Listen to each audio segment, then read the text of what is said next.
निज मन मुको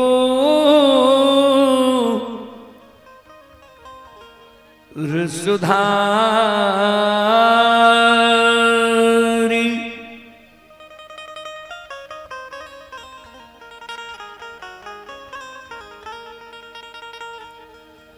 वरनौ रघुवर विमल जसो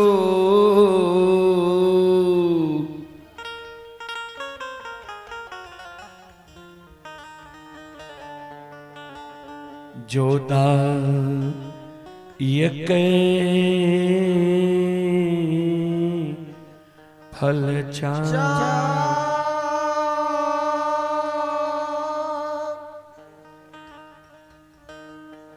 परम आदरणीय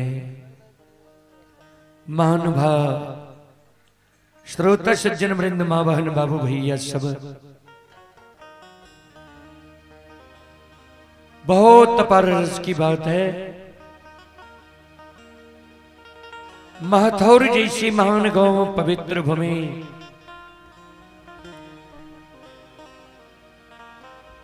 भूत ही बलान की कछार में हमारे यज्ञकर्ता महोदय श्री त्रिपित बाबू के द्वारा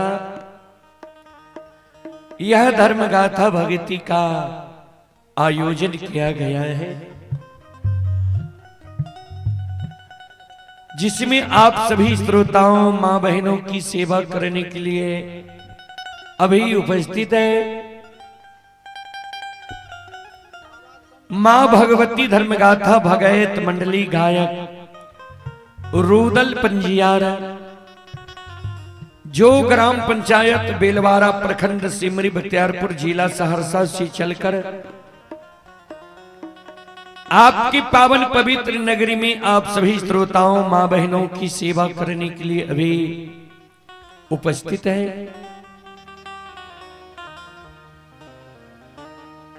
सभी श्रोताओं मां बहनों से मैं आग्रह करता हूं, आप लोग श्री त्रिपित बाबू के द्वार पर आकर भक्ति प्रवचन सुनने के लिए आवे, सुनकर पुण्य की भागी बने, क्योंकि ऐसा मौका मानव को बार बार नहीं मिलता है। बाबू जी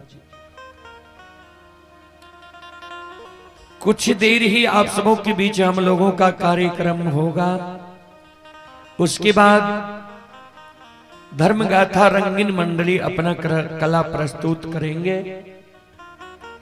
उसके बाद शुभ मुंडन का कार्यक्रम होगा।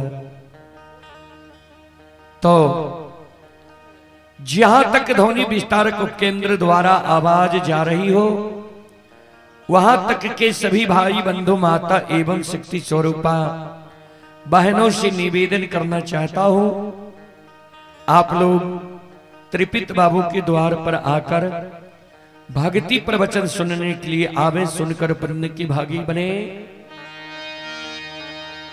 और सभी श्रोताओं मां बहनों को जो हमारे लाइव कार्यक्रम में भी जुड़े हुए हैं, सभी को बसंत पंचमी की हार्दिक शुभकामनाएं देना चाहता हूं।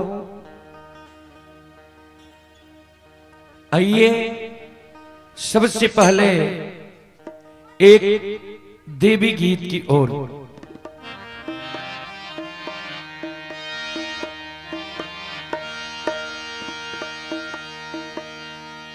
आई सांझ ही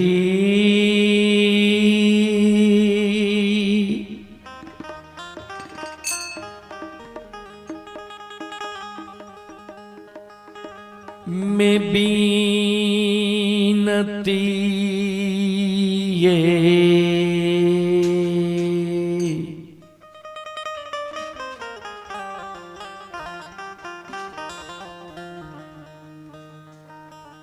और ही पठेलिया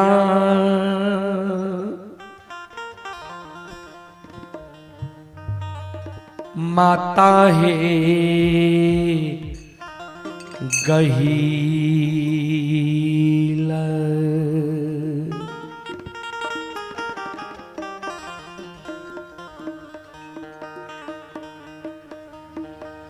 आहे भेजलिया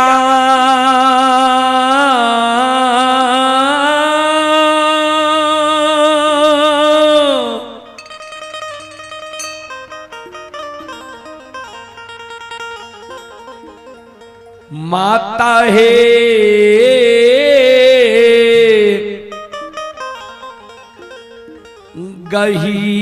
गहीला है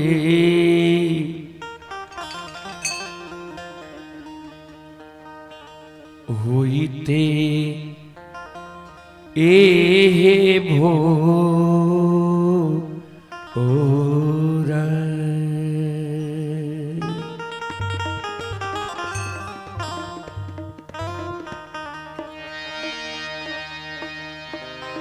दुख हरनी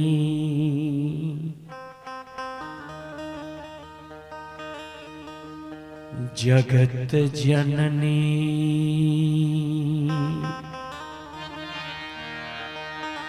अलिया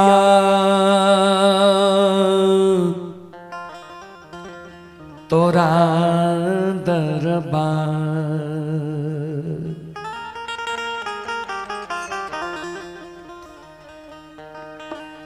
रहे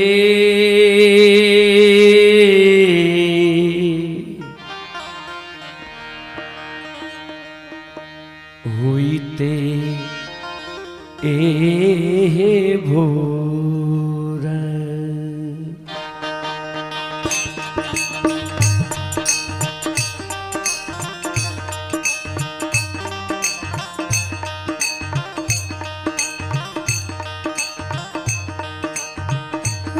संगही में बीनतिए पो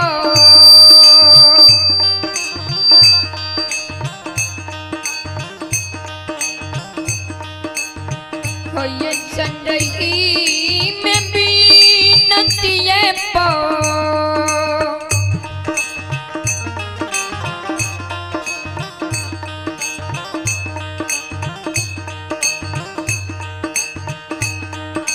पठलिया मैया भगवतिए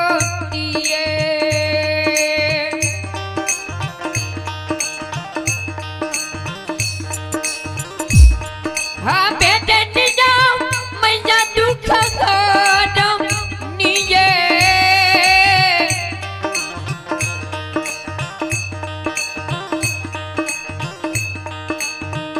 वही देखे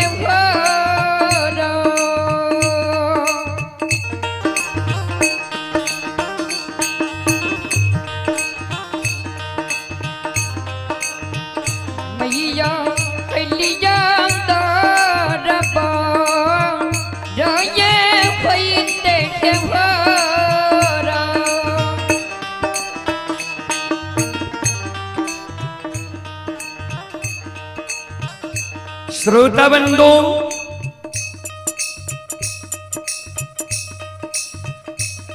मां जगत जननी जगदम्बी भवानी के दरबार में जाके भक्त सेवक दोनों कर जोड़ के मां जगत जननी जगदम्बे भवानी आदि शक्ति भगवती से अर्जी करें, विनती करें, आपन कष्ट और दुख मां जगत जननी के सुनावे। मैया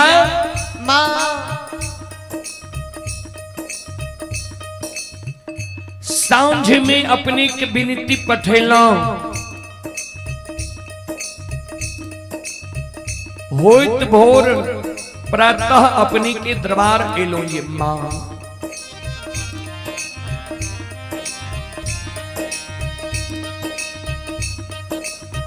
आदि शक्ति जगत जननी जगदम्बे भवानी भक्त सेवक के कहे आहो कथिएल बीनती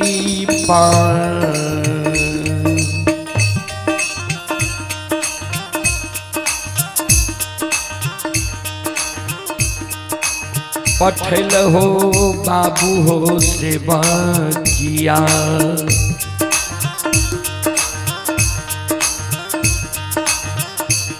आओ भेजल हो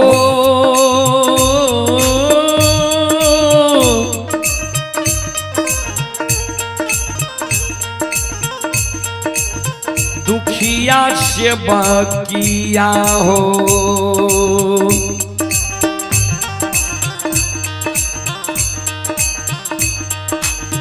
हाथी होला ये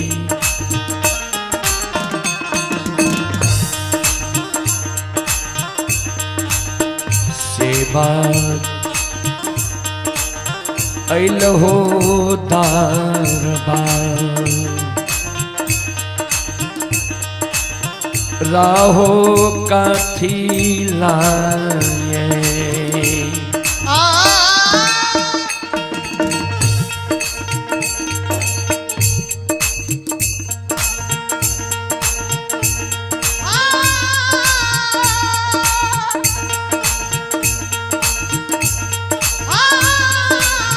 थोड़ा और बढ़ाइए।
कथी होला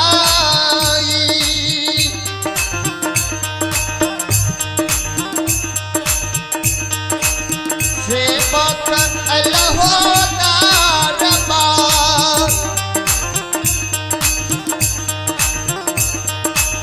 राहो कथी होला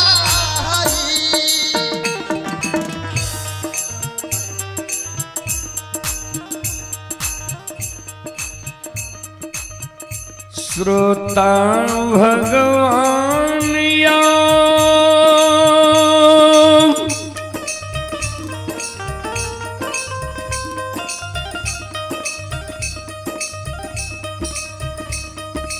ये भगती सुनई बाली हेलो हेलो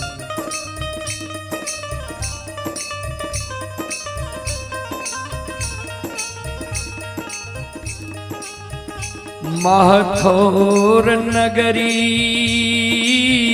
के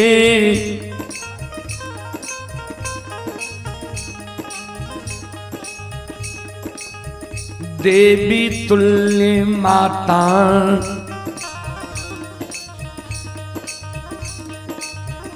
वहाँ अनसन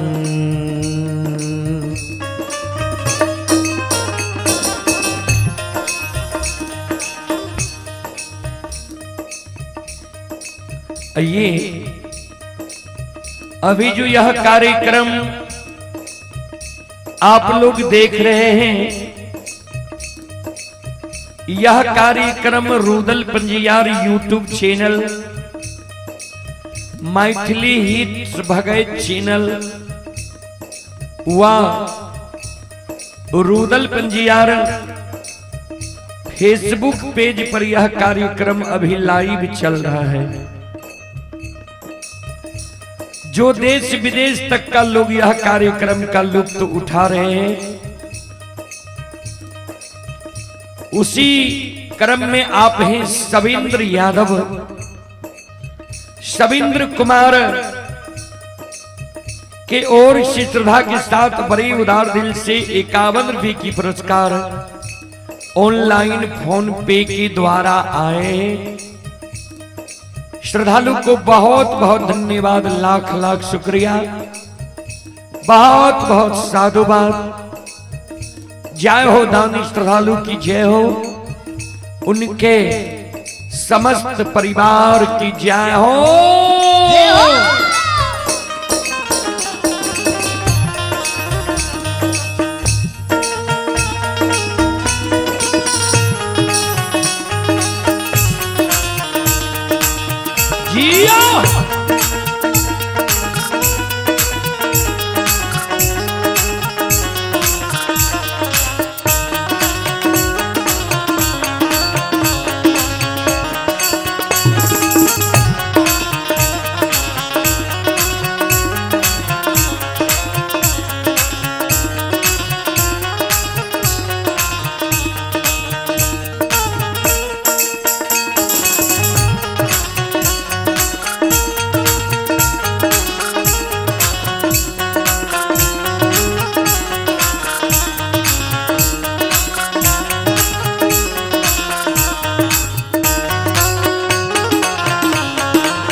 मां जगत जननी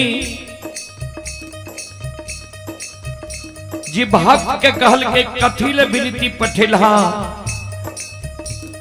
कथिल होत बिहान हमरा द्वार एलहिए।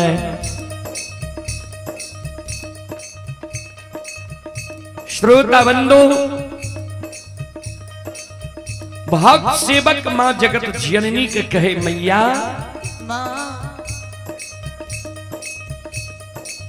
आहे दुख हमरा पर लहे मैया,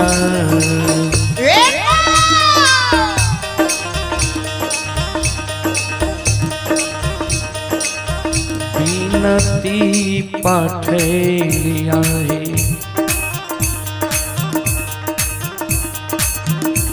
आहे बिनती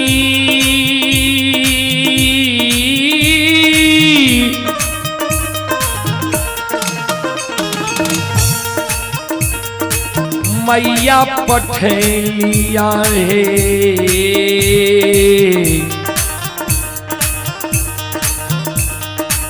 क्षमा मांगे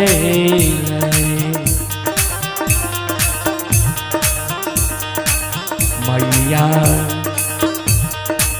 एलिया दरबार, राहे क्षमा मांगे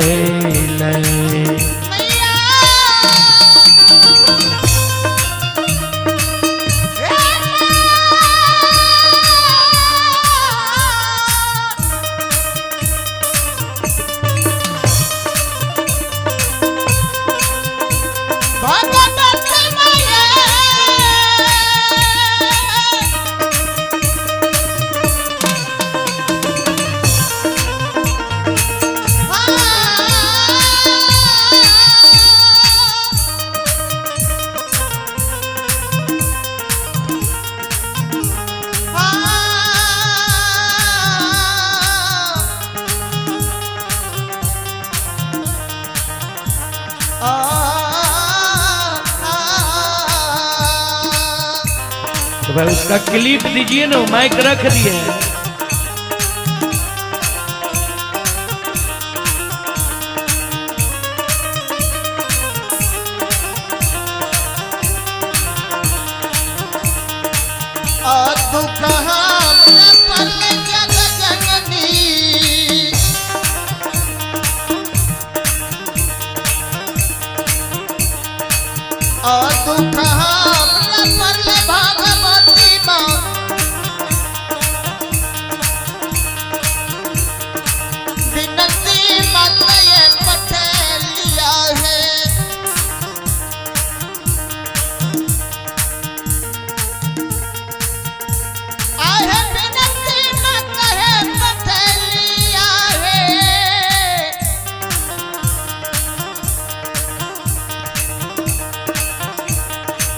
क्षमा मंगल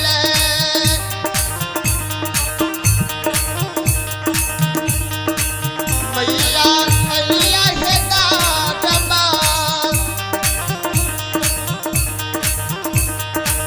राहे क्षमा मंगल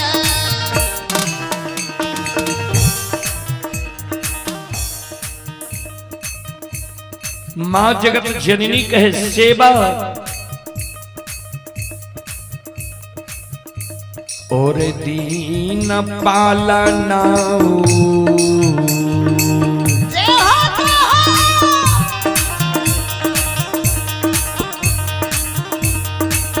अहो और दीन पालना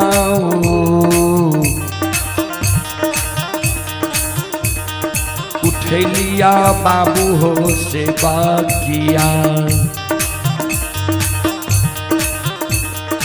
गछलिया दुखिया सेवा किया हो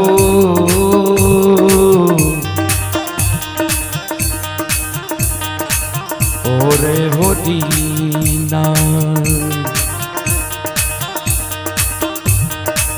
सेवक गछलिया प्रति हो पार लाहो रे दीना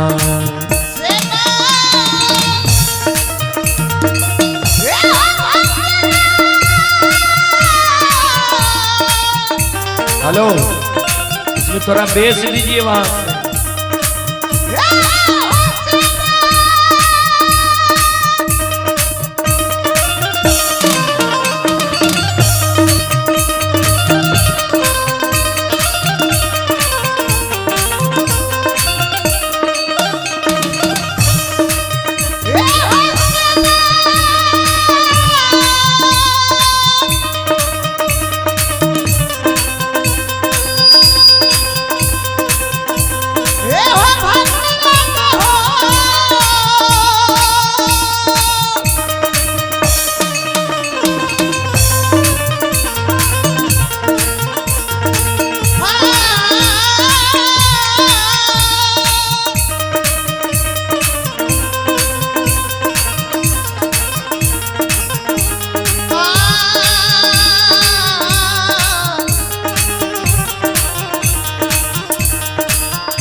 और दीन पालना हूँ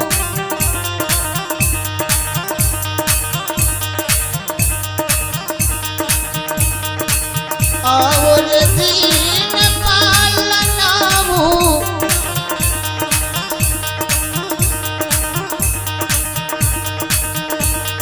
उठ लिया बाबू हो सेवा किया हो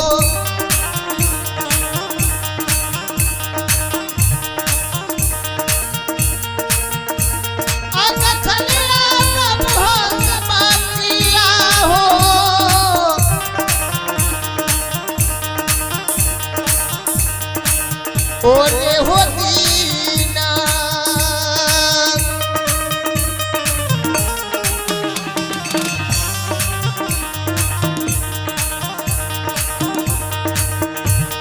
से बतिया गछलिया प्रति होपा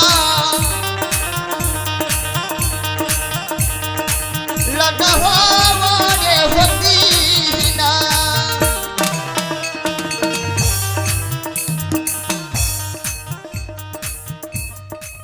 श्रोता बंदो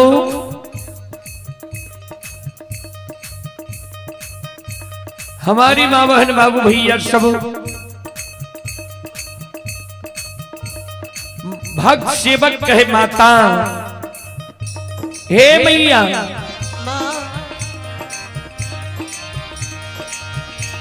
जसदियो जसदियो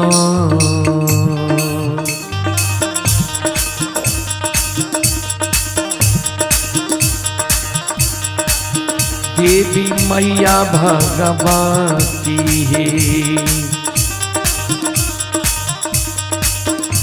आहे कहिल मैया भगवती है।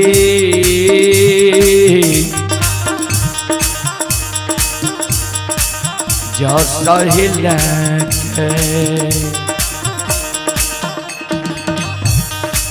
मैया फिर दुनिया संसार राहे जा सल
माँ जगत जननी कहे जैसा दे लिया जैसा दे लिया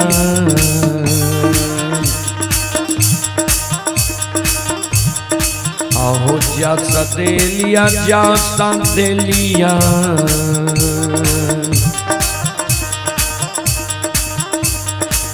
दुखिया बाबू सेवा किया हो ये हो दुखिया बाबू भगतिया हो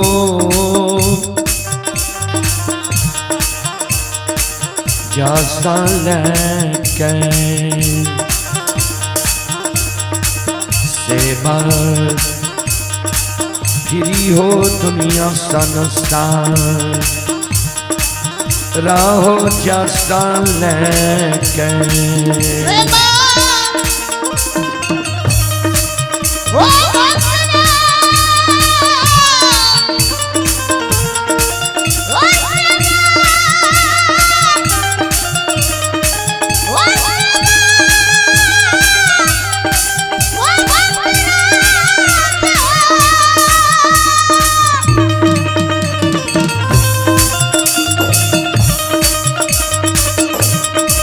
Yeah.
दुखिया बाबू को सेवा किया हो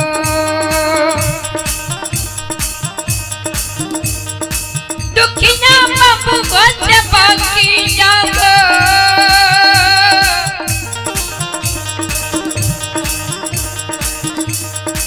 हमारे कजा ससे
बोलो बोलो माता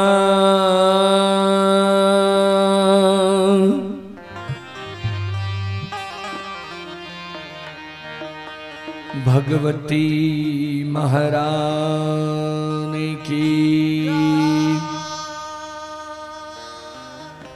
आइए पुरस्कार की ओर आप हैं। जय मां भगवती बैडी से शिवेंद्र कुमार भारती के भतीजी ही साक्षी कुमारी, शिवानी कुमारी, नूतन कुमारी भतीजा ही विशाल बाबू, बैडी थाना सिमरी बख्तियारपुर जिला सहरसा से ओर से शानदार 51 रुपए की पुरस्कार आए हैं। श्रद्धालु को बहुत बहुत धन्यवाद, लाख लाख शुक्रिया, बहुत बहुत साधुवाद। जय हो दानी श्रद्धालु की जय हो, उनके समस्त परिवार की जय हो।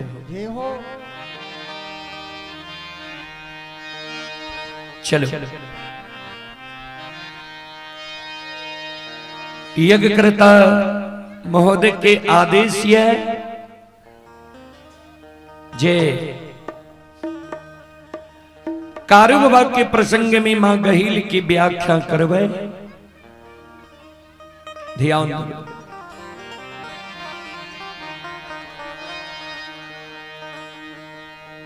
श्रोता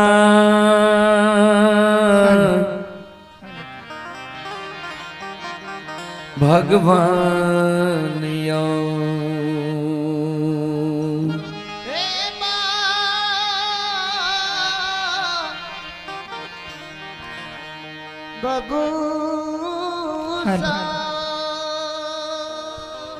लक्षण बाबा के अग्नि परीक्षा। चलो लक्षण बाबा के अग्नि परीक्षा प्रसंग हेलो हेलो अपने सब के बीच रखे। हेलो हेलो हेलो हेलो जय दीन कारू बाबा के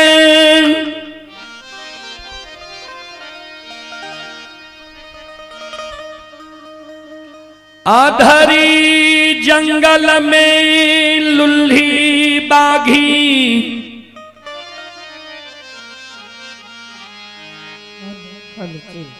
नोछर लगाए दिल कई रहे।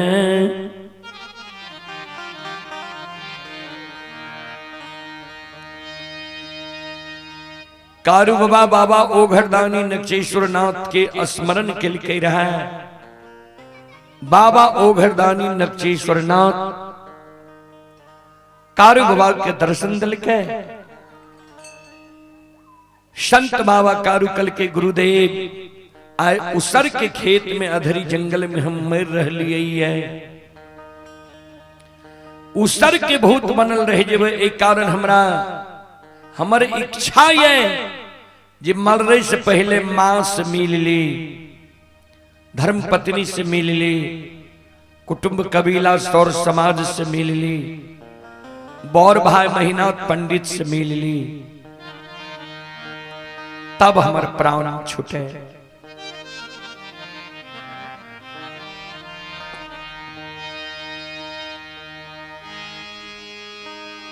बाबा ओघरदानी संत बाबा कारू के बचन दादल के जा जो हमर सुमरन किल्हा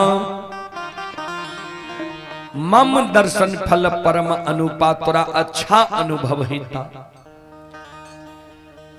7 दिन तू और जिंदा रहबो, 8 दिन तोहर प्राण छुटता, लेकिन चल फिर नहीं सकबो, यह अवस्था में तू रहबो।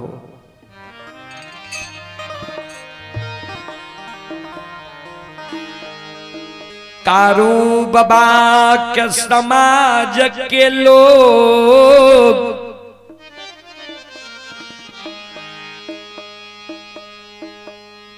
अधरी जंगल से लेल कई कारू बाबा के कारण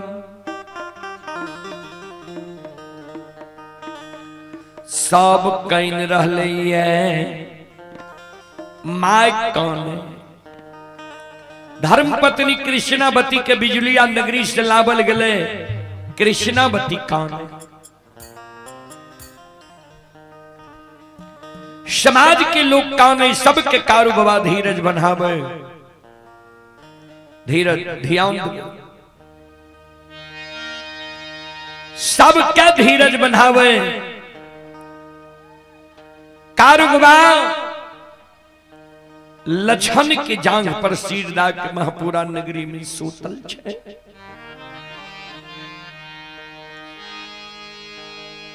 सात दिन कारू बाबा के बगजोर लागल भेलै। 7 दिन से लछन मुंह में अन्न नहीं लेलकै। 7 दिन से लछन मुंह में अन्न नहीं लेलकै। कारू बाबा के सूरत निहार के छे। 8म दिन आ कारू बाबा की कभी आंख बंद भे जाय छे, कभी आंख खुल जाय छे, कभी श्वास रुक जाय छे, कभी श्वास चले लागे छे। कारू बाबा के व्यवहार देख के छोटका भाई लछन के आंख से आंसू गिरे लागले जे आहा आब लागे छे दादा भाई ए दुनिया में जिंदा नहीं रहते।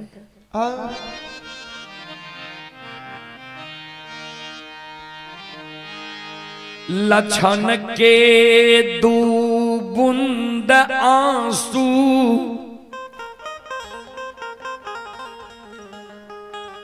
कारू बाबा के सिर पर गिर गेलई।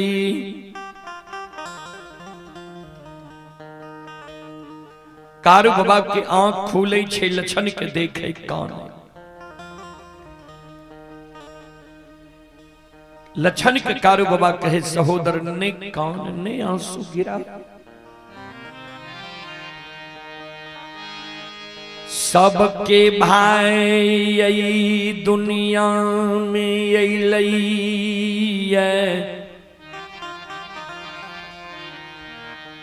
सबके भाई यही दुनिया से कर्म सुकर्म सधर्म पाप पुण्य का के विदा भै गेली।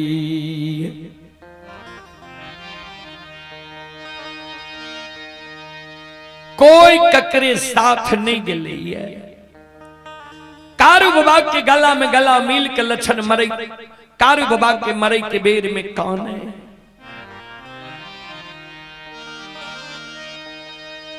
हे हो माय के कोई से जन्म ले लियई,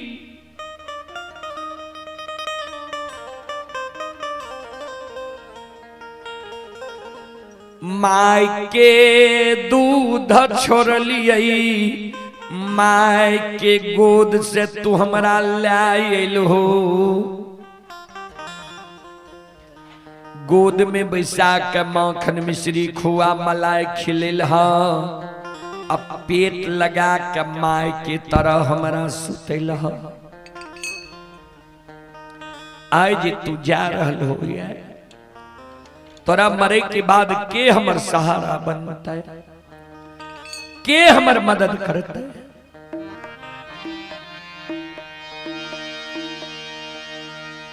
श्रोता बंधु मां बहन बाबू भैया सब ध्यान देवे।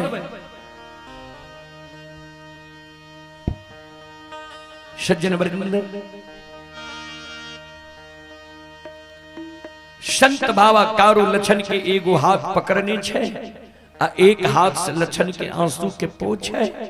जा मरे के बेर में तू काने छे, तो मरे के बेर में तोरा हम दूगो वचन दै छियो, दोनों वचन के तू ध्यान से सो।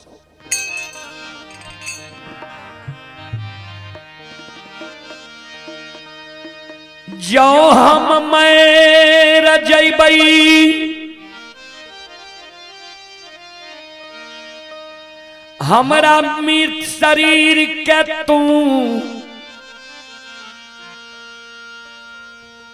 लाल पियर के फर की डोली पर सरहा घाट पर तू ला जई है।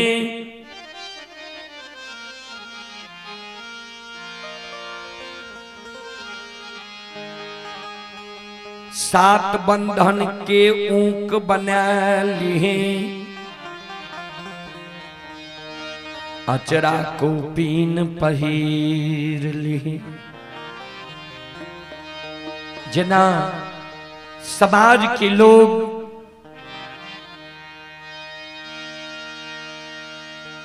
चाहते जे कारू के मुंह में भतीजा आग दिए, यानी महीनाथ पंडित के सुपुत्र मदन, लेकिन भतीजा के हाथक आग हम स्वीकार नहीं करबो। सहोदर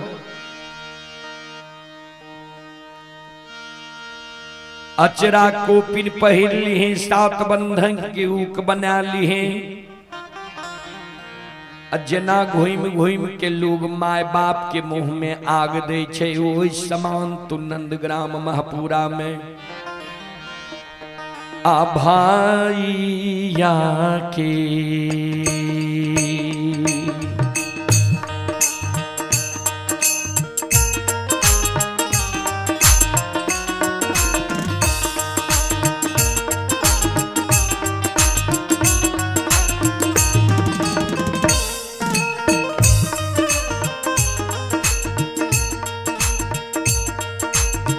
लक्षण दुलरुआ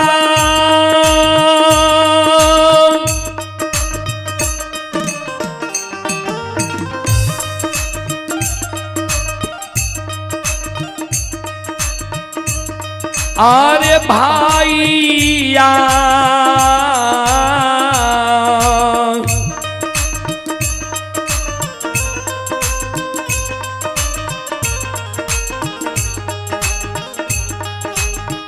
या के मुंह में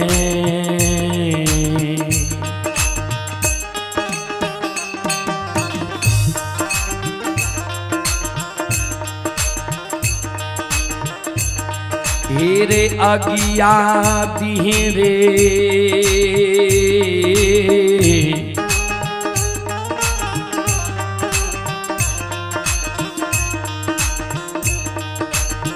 लक्षण बबुआ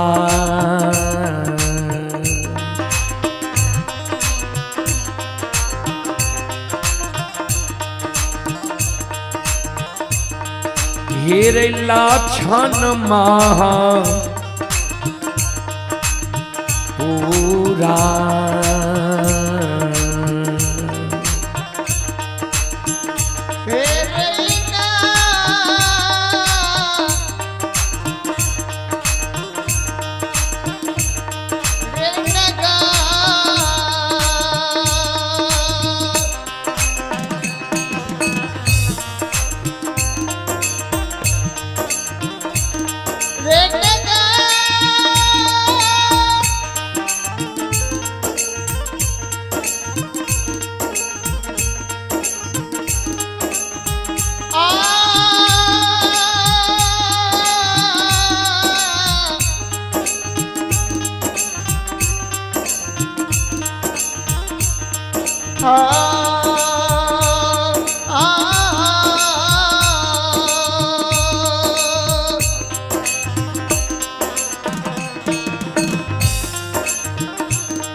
आइए आप ही चंदनी कुमार यादव, प्रिंस कुमार यादव इनरबाग के निवासी हैं। श्रद्धालु की ओर से श्रद्धा के साथ बड़े उदार दिल से 101 रुपए की 51 रुपए की पुरस्कार आए। श्रद्धालु को बहुत बहुत धन्यवाद, लाख लाख शुक्रिया, बहुत बहुत साधुवाद। जय हो दानी श्रद्धालु की, जय हो, जय हो दानी श्रद्धालु के समस्त परिवार की जय हो, जय हो।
कारू बाबा मरे के बेर में लक्षण के दोसर वचन दल के सोन।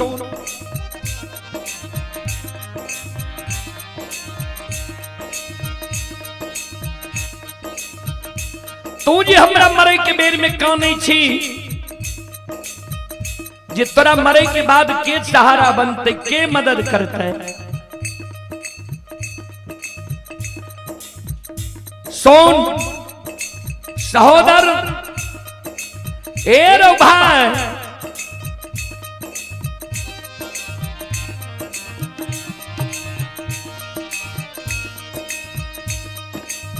जहिना तू जिंदा में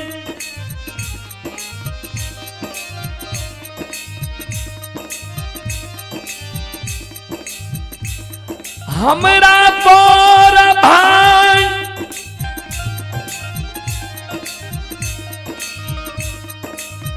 पिता तुल्य मानने अइले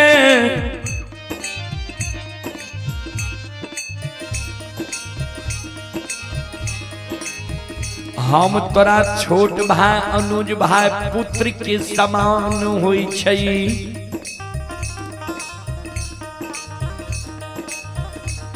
पुत्र के समान तोरा मानने एलियो मरलो में जब तू हमरा वह समान मान में हमरा सारा के तू निप में धूप दीप अगरबत्ती जले में एक चीलम गाजा चढ़े में श्रद्धा और विश्वास राख में हमारा सारा पर तो दूध के ढार दबी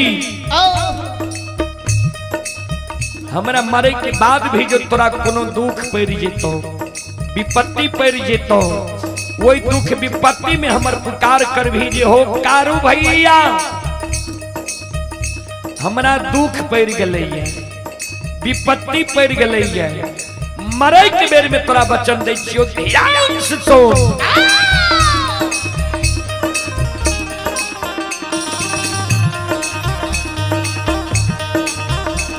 अरे मारलो ने सहो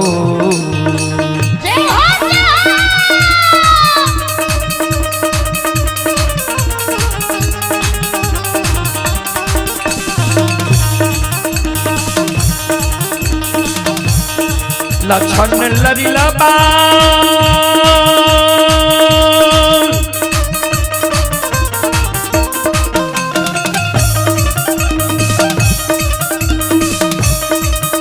अरे मारलो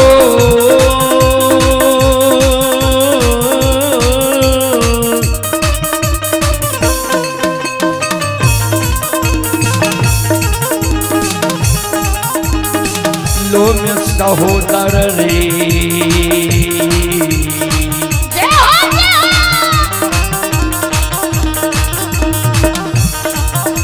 मेरे भैया बन के लक्षण बबुआ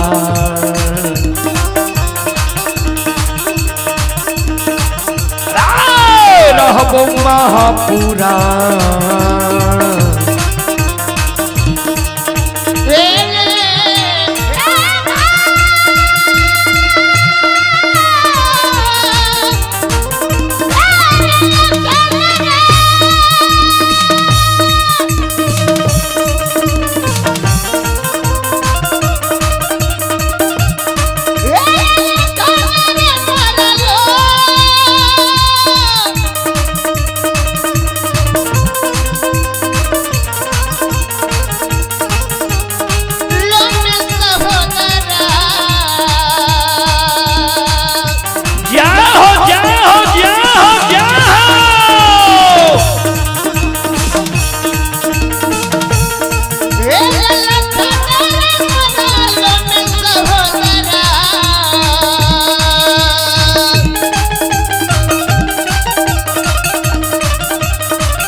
हमारा सारा के निप में धूप दीप अगरबत्ती जले में एक चिलम गाजा चढ़े में प्रतिदिन दूध की ढार दे में मरे के बेर में तोरा बचन दा के जय छियो जे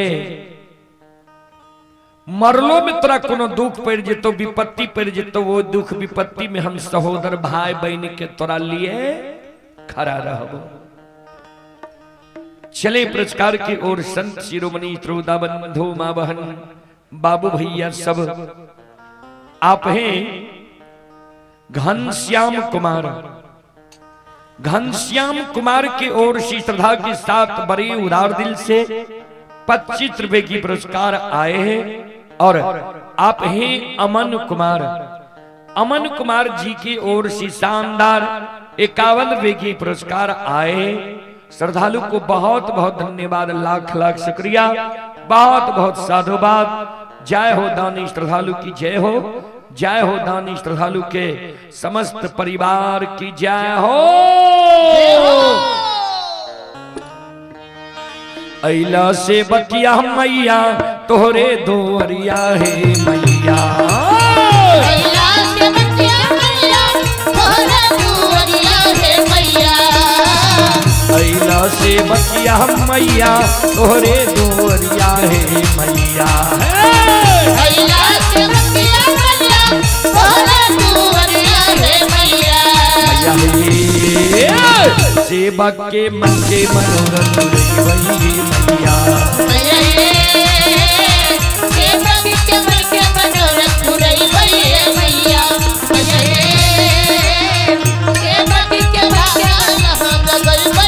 मैया, यही के दोरिया में आइल पूजरिया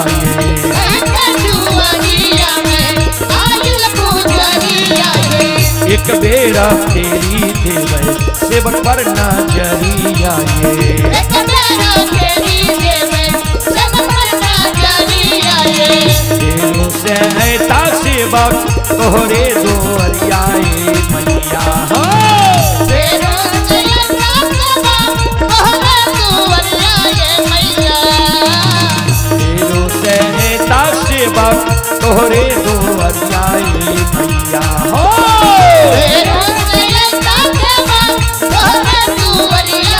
मैया, सेवक के बिगड़ी काम बने वही मैया, सेवक के बिगड़ी काम बने वही मैया, सेवक के भागे याद गई वही मैया, सेवक के बिगड़ी काम बने वही मैया, सेवक के मन के मनोरथ गई वही मैया, सेवक के भागे याद गई वही मैया, सेवक के बिगड़ी काम बने वही मैया। बोल बोल माता सरस्वती महारानी की, भक्ति और भगवान की। संत शिरोमणि श्रोता बंधु, आइए आप हैं इंद्रजीत कुमार। इंद्रजीत कुमार की ओर से ऑनलाइन फोन पे के द्वारा 11 रुपए की पुरस्कार आए हैं। श्रद्धालु को बहुत बहुत धन्यवाद, लाख लाख शुक्रिया, बहुत बहुत साधुवाद।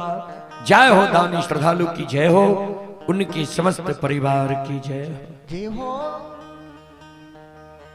श्रोता बंधु, इतना को बात कहे कि कारू बाबा के पंचभौतिक शरीर से जीवात्मा निकल गए, तन से प्राण निकल गए। कारू बाबा के समाज के लोग सरहा घाट पर ला गए, लक्षण मुंह में आग दल के दास संस्कार क्रिया कर्म भय गए। 4 दिन कारू बाबा के मरल भले, चौथे दिन से छुटका भाई लक्षण के सारा कनी पे धूप दीप अगरबत्ती जलावे। कारू बाबा कल के एक चिलम गाजा चढ़ावे, लक्षण जोरा चिलम गाजा चढ़ावे। प्रतिदिन लक्षण कारू बाबा के पूजा करे। लक्षण संकल्प ला ललके, जा तक कारू भैया के पूजा नहीं करबे ता तक भोजन नहीं करबे।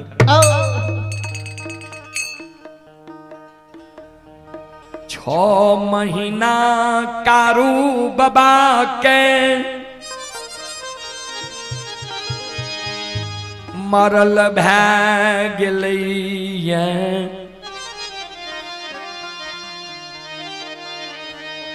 6 महीना से लछन कारू बाबा के पूजा कैने आए बरहलई है।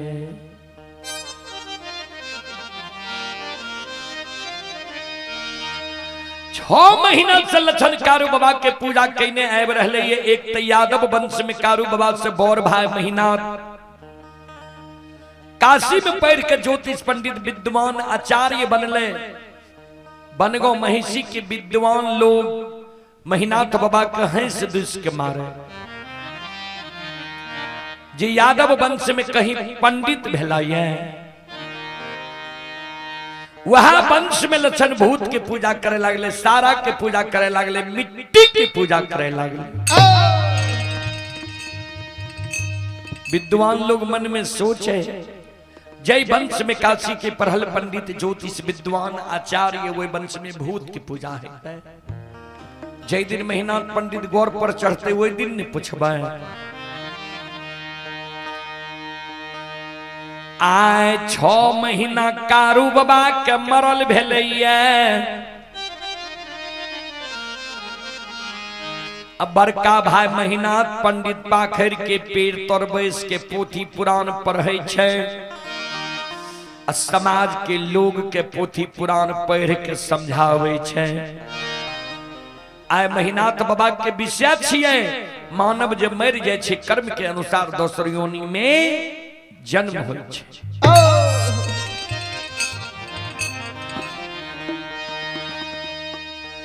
आज ये बात महीनाथ बाबा वो प्रवचन में बोले है। ओए प्रवचन में एगो पंडित बाबा ब्राह्मण बाबा खड़ा भ गए कर जोड़ लेके। अब महीनाथ बाबा के कहे पंडित जी यादव वंश में यहाँ पढ़ के पंडित बनलू है। यहाँ जे कहे छी मानव मर जाए छे कर्म के अनुसार दोसर योनि में जन्म होय छे। सुनइए बलाटा के लिए आ कि कहियो बला के लिए यानी श्रोता के लिए ही कि वक्ता के लिए भी। महीनाथ बाबा कलकिन सब के लिए किया तो कवि स्पष्ट रूप से लिख दिलखिन, ये ध्यान से सुनबे।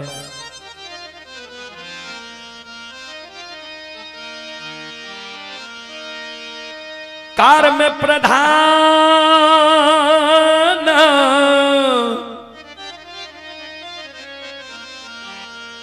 ईश्वर चिराखा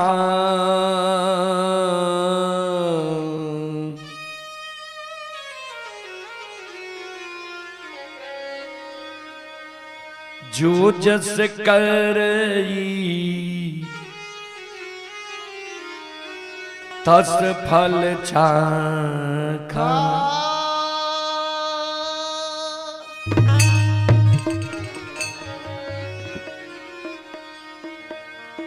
कर्म प्रधान विश्व चिराखा जो जस करई तस फल चाखा। कर्म प्रधान छे, जे जेहन कर्म करे छे कर्म के अनुकूल योनि मिले छे। महीनाथ बाबा के विद्वान लोग कहलखिन जे कहलिए तो ठीक है, लेकिन यहाँ के घर में की भा रहा है यहाँ का मालूम ये। महीनाथ बाबा कहलखिन हमर घर तो ठीक ठाक है। विद्वान लोग कहलखिन न सुन लिया। आज से 6 महीना पहले यहाँ के भाई कारू मर गेल।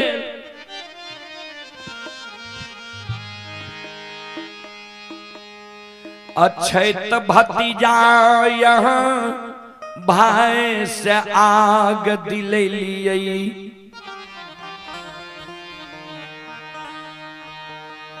प्रथम अधिकार होय छै अग्निदान दै के बेटा के, दोसर अधिकार होय छै भतीजा। अगर भतीजा नहीं रहे छे तब तेसर कोई अग्निदान दे सके। अछैत भतीजा यहाँ भाई से आग दिलेली है। 4 दिन कारू के मरल भेल। चौथे दिन से यहाँ के छोटका भाई लछन कारू के सारा कनी पे ये धूप दीप अगरबत्ती जलावे, ये फूल चढ़ावे, ये दूध के ढार दे। जहां बैसे ये कारुए की चर्चा करे।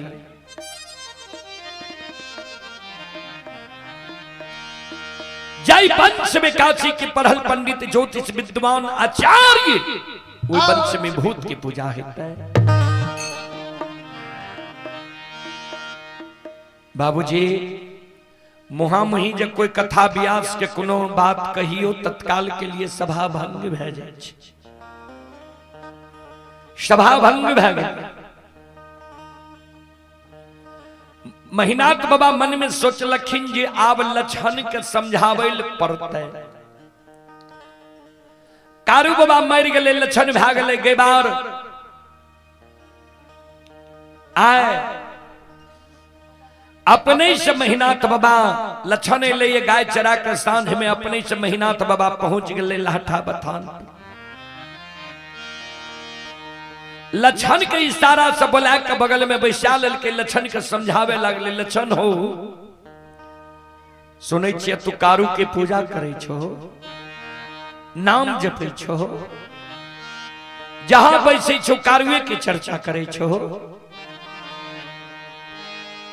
हे हो कारू मर गए, कर्म के अनुसार कारू के दोसर योनि में जन्म भे गेल हेते। कारू के पूजा करना तू छोड़ दे, नाम लेना तू भूल जा। लक्षण मान लिये कारू तोरा बहुत माने रहा, लार प्यार दे रहा, प्रेम दे रहा, लेकिन कारू जिंदा नहीं छे, मर गए। जय वंश में हम काशी के पढ़ल पंडित ज्योतिष विद्वान आचार्य छिया, कोई वंश में तरह हम भूत के पूजा नहीं करे ले दबा। से लक्षण हे हो कारू आई के हो पू।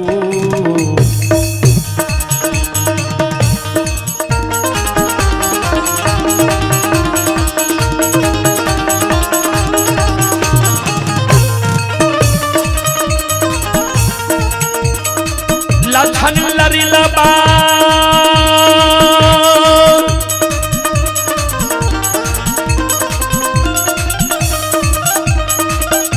आओ हो कारू आई।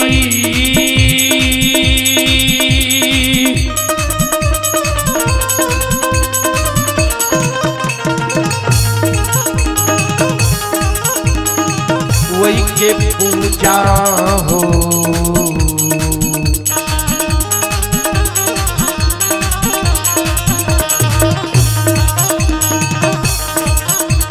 हो छोड़िए दे हो लक्षण बबुआ।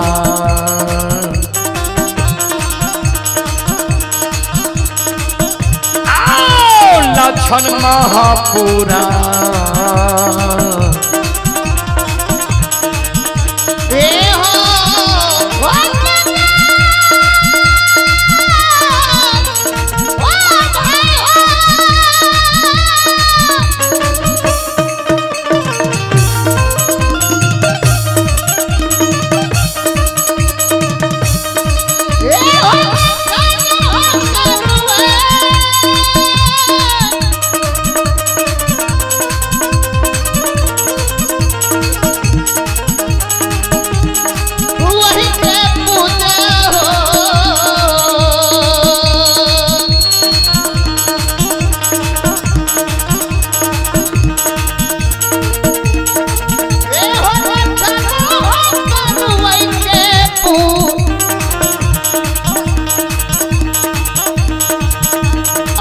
पूजा हो जाओ जाओ जाओ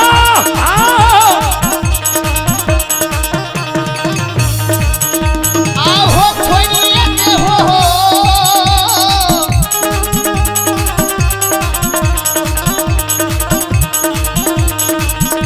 ओ लक्षण बबू।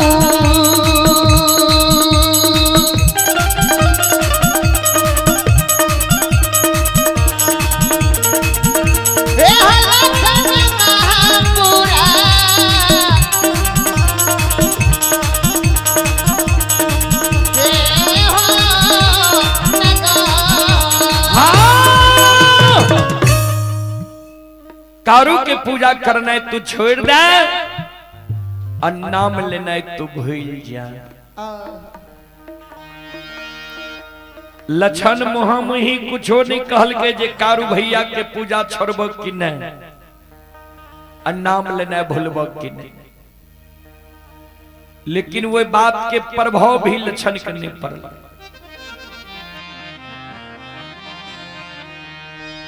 कहबै किया तो कारू बाबा जे मरे के बेर में कह के गले रे मरलो में पूजा कर भी ते भाई बहन के रहबो वो बात के याद ये लक्षण के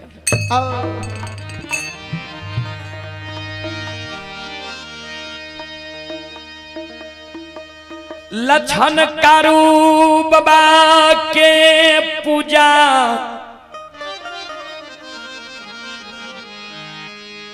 करते रही गलई।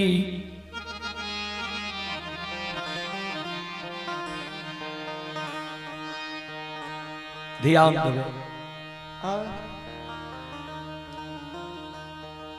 लछन कारू बाबा के पूजा जो नहीं छोड़ के बड़का भाई महीनाथ पंडित मन में सोच है जे अब जब लछन कारू के पूजा नहीं छोड़े छे लछन के एक चाट मारबे दामस देबे समाज के लोग हमरा कलंक देते। जे चार भाई माई के कोई से जन्म ले लिए दू भाई मर गए दू भाई जिंदा छिए ओहो दोनों भाई के हिस्सा धन संपत्ति हमरे दोनों कहे। लोग कलंक देते जे धन संपत्ति के कारण महीनाथ पंडित लछन के उल्लू चुल्लू करे छे जे लछनो मर जाए सारी संपत्ति हमर भे जाए।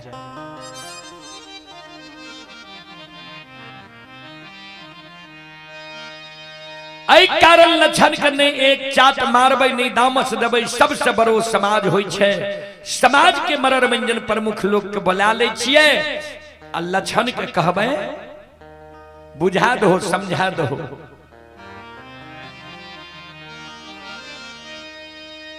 आए महीनाथ बाबा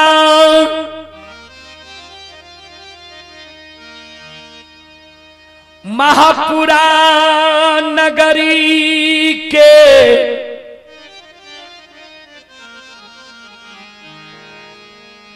मरर मंजान प्रमुख लोग के बुला लेल कई है।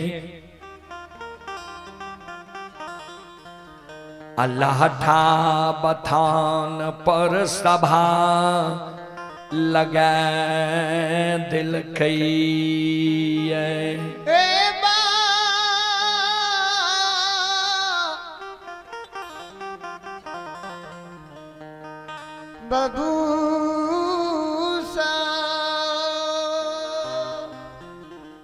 आए महीनाथ बाबा महापुरा नगरी के मरर मंजन प्रमुख लोग के बुला के लाठा बथान पर सभा लगा दिल मरर मंजन प्रमुख लोग महीनाथ बाबा से पूछे पंडित जी कौन कारण सभा लगे लिए।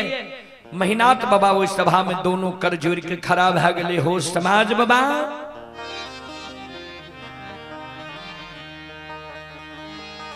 हमरे वंश में हमार छोटका भाई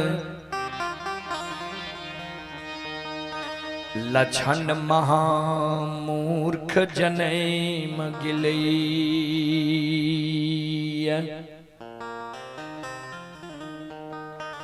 लछन जे कारू मर गए जे कारू के सब समाज मिल के सराहा घाट पर धुआं आसमान उड़ेलिए वो कारू के पूजा लक्षणा करे छे नाम जपे छे। अपने सब लक्षणा के बुझा दियो समझा दियो जे कारू के पूजा नहीं करे ने कारू के नाम ले ने कारू के चर्चा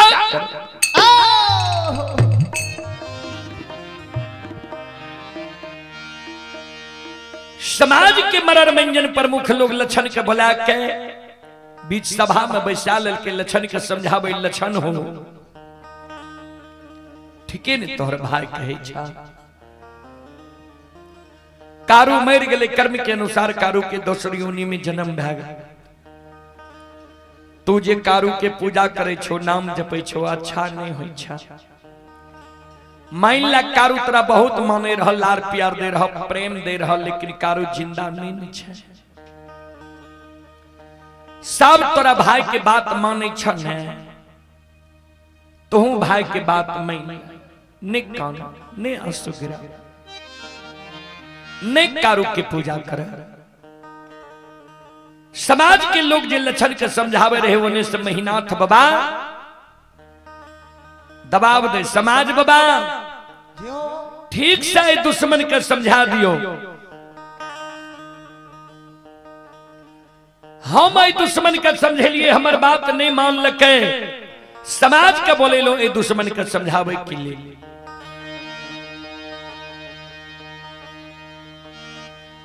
लक्षण संत शिरोमणि श्रोदा बंधु मां बहन बाबू भैया सब बोलो बोलो सच्चे दरबार की जय।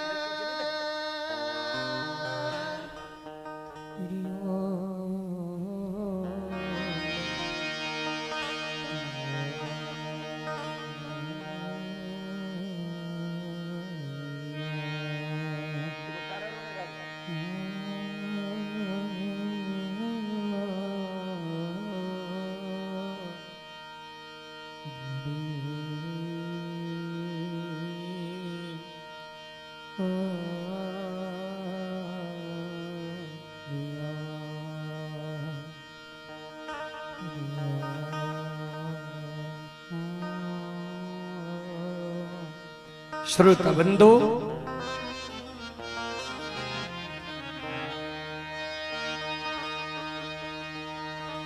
समाज के लोग जो लक्षण के समझावे रे महीनाथ बाबा जे दबाव दे रहे संत बाबा कारू का 6 महीना मरल भेले आय कारू बाबा के बर्दाश्त नहीं। संत बाबा कारू माया का विस्तार कादल के लक्षण के अंग में समा गए। लक्षण के द्वारा सभा में खड़ा भए गए हाथ से ताली बजावे लागले शिव रानी के दोहाई दिए लागले हारा हारा महादेव। संत बाबा कारू आए प्रथम बार हुई सभा के बीच में अमांगया की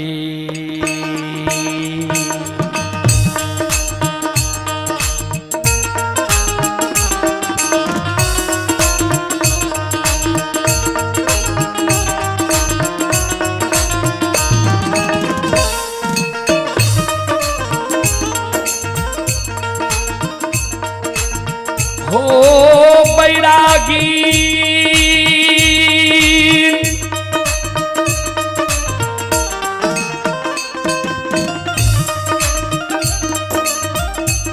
आहो माया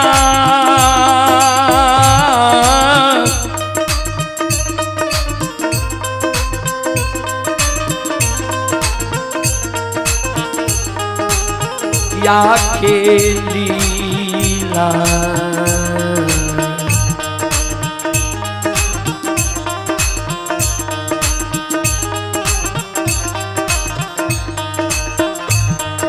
रचई छई हो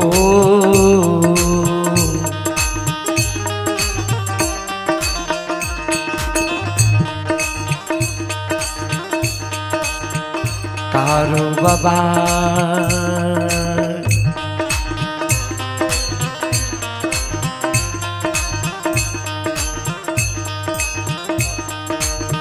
बाबा हे होस्ता भाके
अहोलीला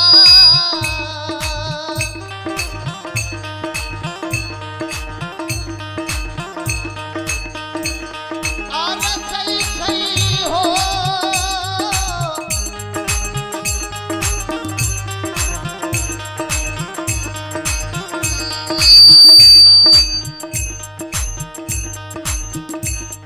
ओ कारू बाबा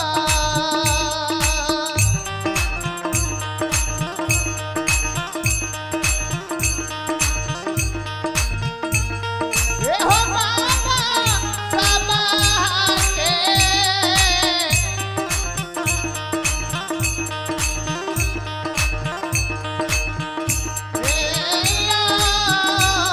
बीच में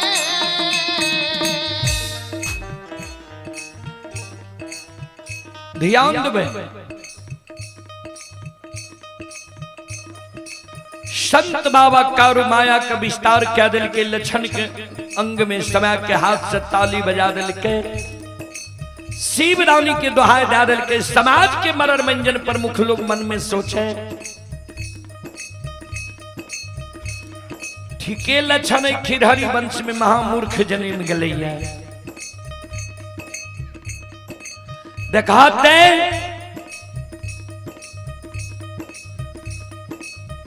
महिनाथ पंडित समाज के बोले के जे लक्षण के बुझा दह समझा दह आ ई दुश्मन हाथ से ताली बजाबै छे शिवरानी के दोहाय दै छे अपना के कारू बुझै छे।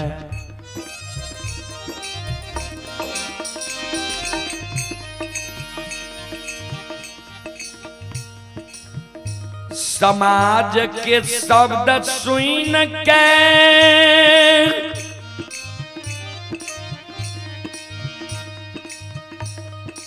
लक्षण के बेहदार देखया बड़का भाई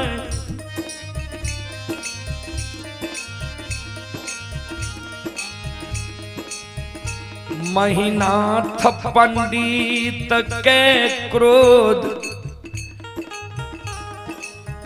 बर्दाश्त नहीं गेलैये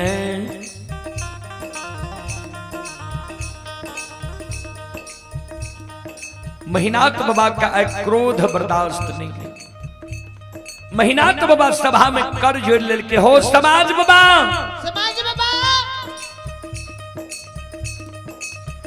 हमार बात ई दुश्मन नहीं मान लेके समाज के बोले लो ए दुश्मन के समझावे के लेल समाज की आज्ञा कभी दुश्मन टाल दिल के 10 के आज्ञा के जे दुश्मन टाल दिल के 10 के द्रोही भा गेले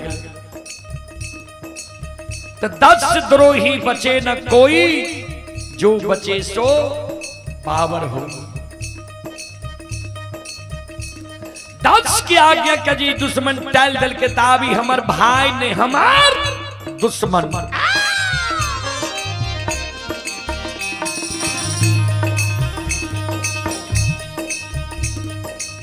समाज बाबा 10 की आज्ञा के जी दुश्मन टाल दिल के तो ये हमार भाई ने हमार दुश्मन हमरा लिए जे दुश्मन भा गेले तो ऐ दुश्मन के लिए हम 7म दिन जल्लाद बन के खड़ा है।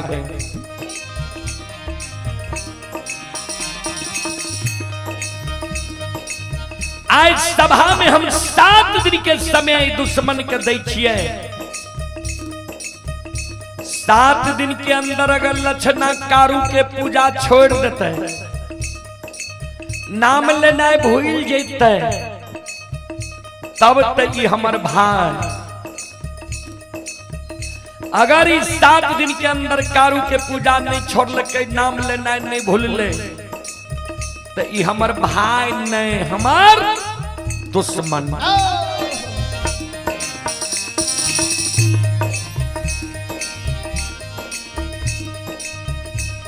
7 दिन के अंदर लक्षणा जकारू के पूजा नहीं छोड़ते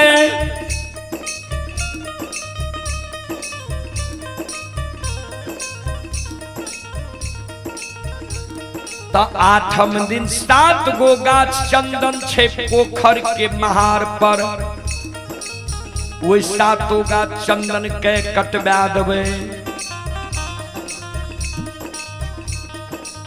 चेला चिरवा देवे, अघनुआ लार के ढेरी के तरह सरहा घाट पर चंदन के चेला के ढेर लगवा देवे। वो 7 गाछ चंदन के चेला पर दुश्मन लक्षणा के बैसा देवे। हम अपना हाथ से वो चेला में आग लगा देवे। समाज बाबा कारू मर गए, तब कारू के आग में जला के धुआं आसमान हो रही है। ये दुश्मन जब कारू के पूजा नहीं छोड़ते, नाम लेने नहीं भूलते। हो समाज बाबा आओ ये जीन दे दुश्मन मां के,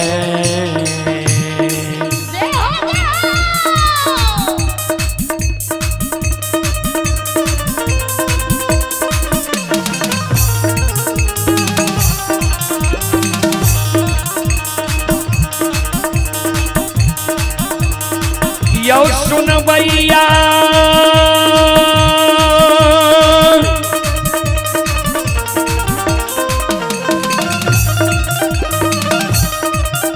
आओ ये जीन दे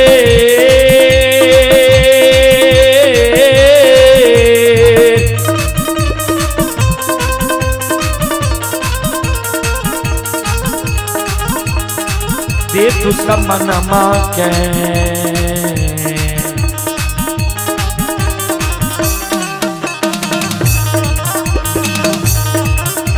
हो आग में जला के समाज बाबा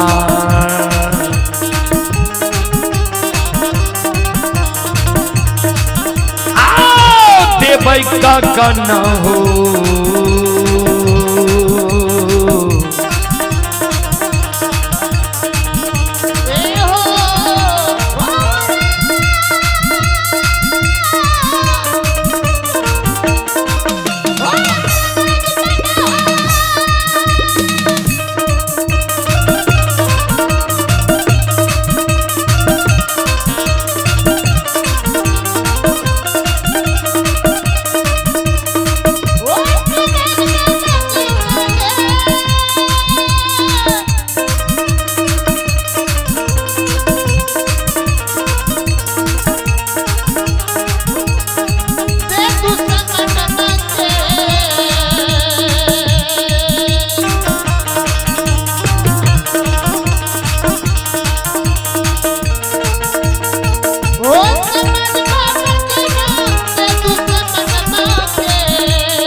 सुन भैया सुन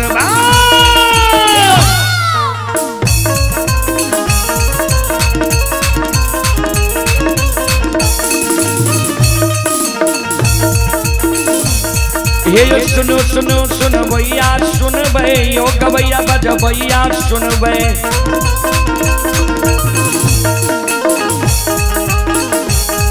ये माँ बहना ये ध्यान से सुन बे।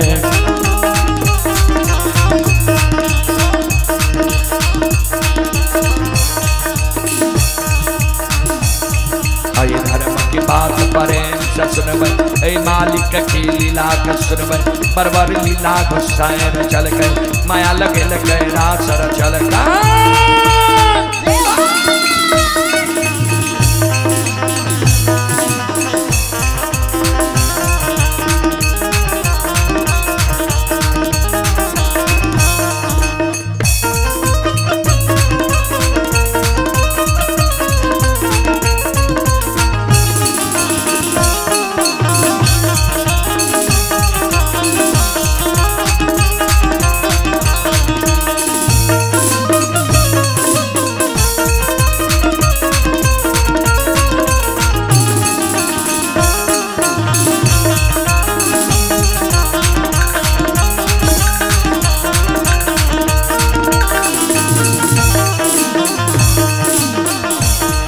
जो भाग के बेर भगवती कसमरा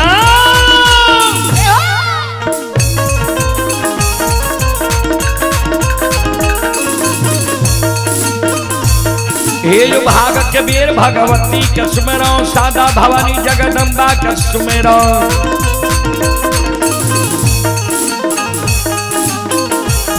हे जो ज्ञान भैया गुरु बाबा कसमरा।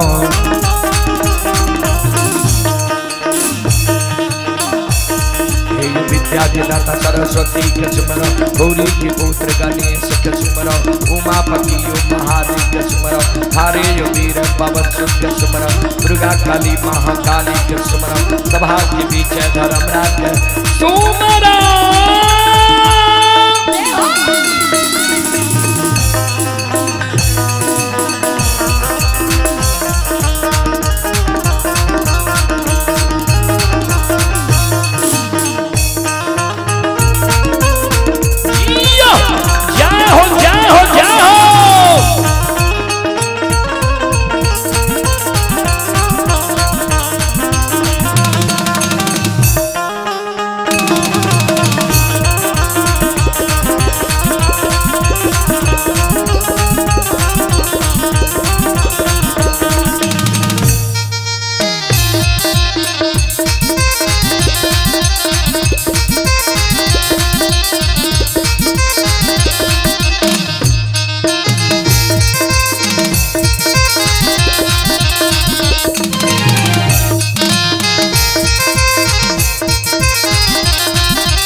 ये पुरस्कार की ओर संत शिरोमणि श्रोताबंधु ब्रह्मदेव कुमार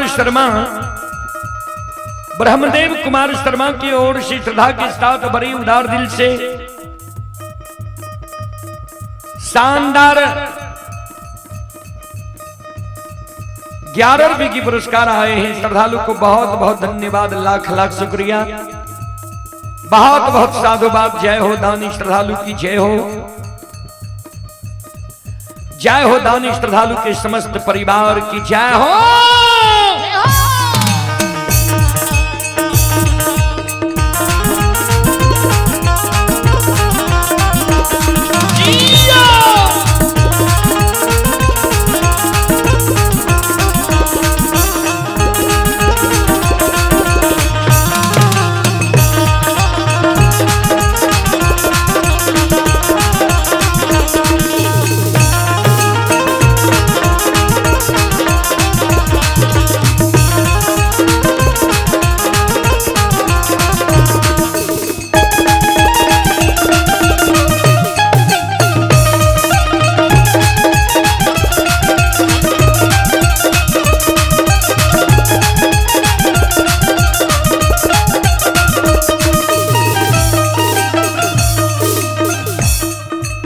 भला बाबा भंडार का भैरी दी हो।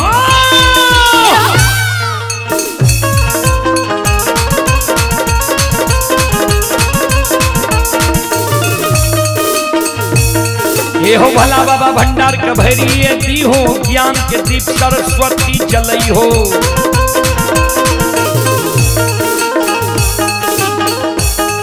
ये तन से नहीं भूलता मन से नहीं छोड़ता,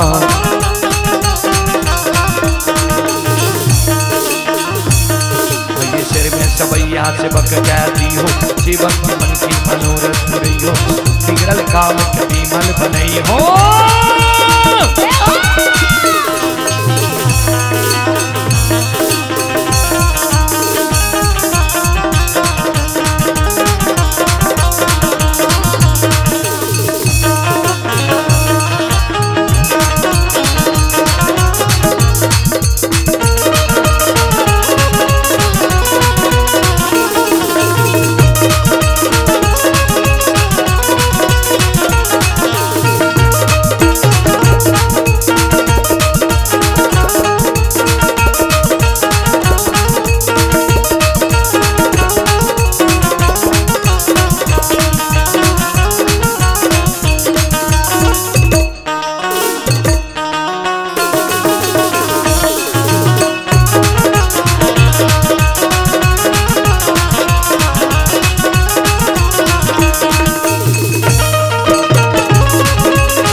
यो भक्ति के बस भगवान बसै छै,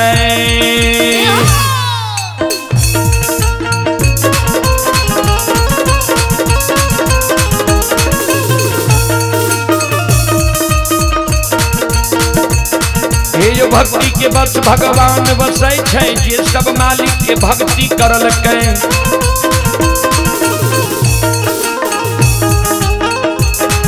ये मन तन धन से भजबे करल कहे,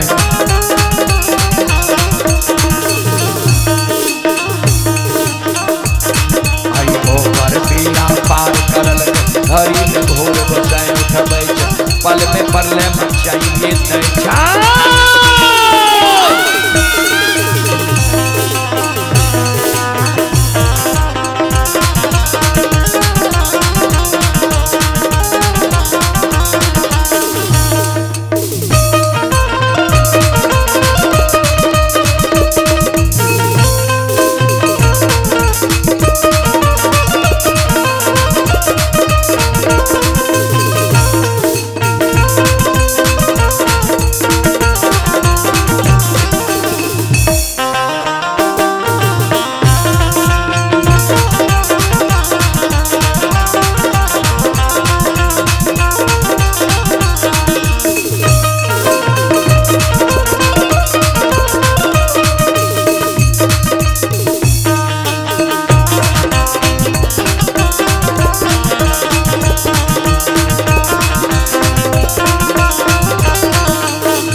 बाबा धर्म के लीला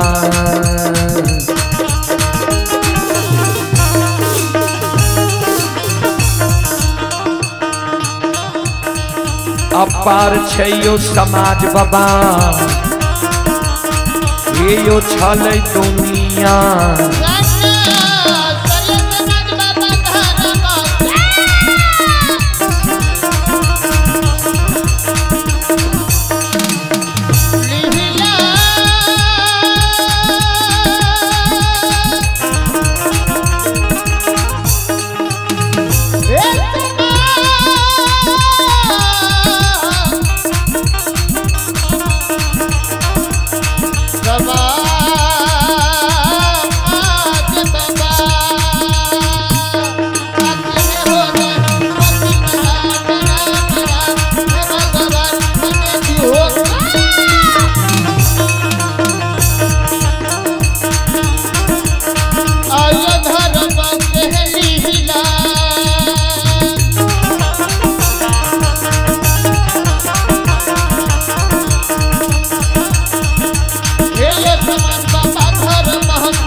धर्म के लीला अगम अपार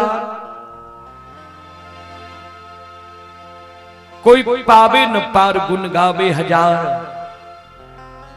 भक्त करे जय जयकार।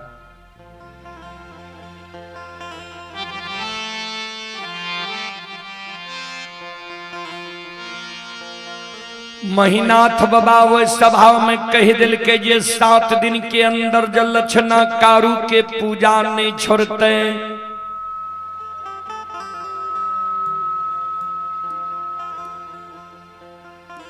आठम दिन लक्षणा के आग में जला के मार देवे। वो बात के प्रभाव लक्षण करने पर ले जे कारू भैया के पूजा जन नहीं छोड़बे ता बड़का भैया हमरा आग में जला के मार देते।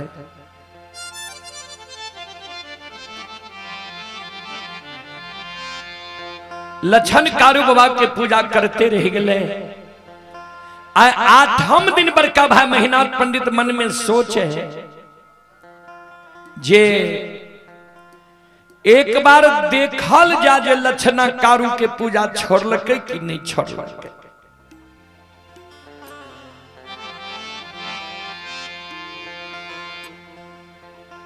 जय रास्ता से लक्षण जय रहे कारू बाबा के पूजा करे हुए रास्ता पर जाके आए। बड़का भाई महीनाथ पंडित छिप के बैस गए। लक्षणा जेबो करे छे कारू के पूजा करे ले।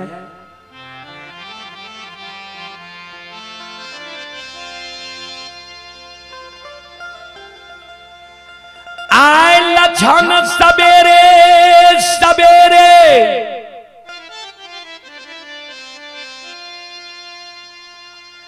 स्नान कैलकैये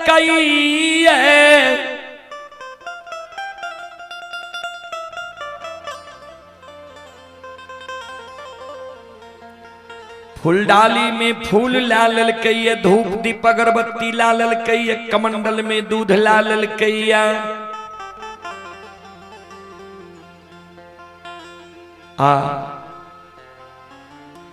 दूगो चिलम में गाजा भर के फूलडाली में रख ललकैया। एक हाथ में कमंडल में दूध, दोसर हाथ में फूलडाली में फूल लाके जा रहे है कारू बाबा की पूजा करेले श्रहा घाट पर।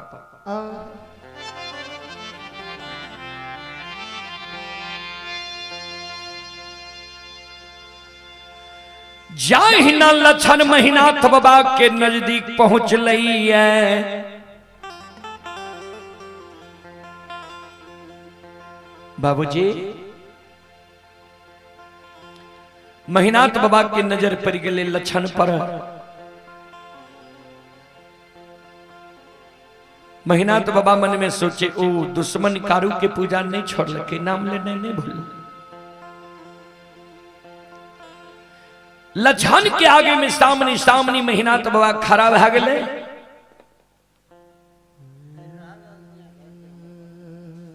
नाम बोलियो ना। आइए आप है श्री धूथर यादव, हरिराहा लदनिया के निवासी हैं। श्रद्धालु की ओर से श्रद्धा के साथ बड़ी उदार दिल से 21 रुपए की पुरस्कार आए हैं। श्रद्धालु को बहुत बहुत धन्यवाद, लाख लाख शुक्रिया, बहुत बहुत साधुवाद।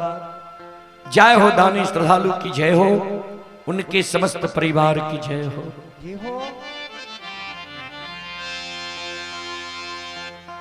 महीनाथ बाबा जे लछन के आगे में सामने सामने खड़ा भा गए। लछन के पैर चलना रुई के गले, सिर नीचा का लछन खड़ा भा गए। महीनाथ बाबा कहे, रे लछन, फुलडाली में फूल, धूप, दीप, अगरबत्ती, कमंडल में दूध ला के कते जा रहे, जल्दी बात।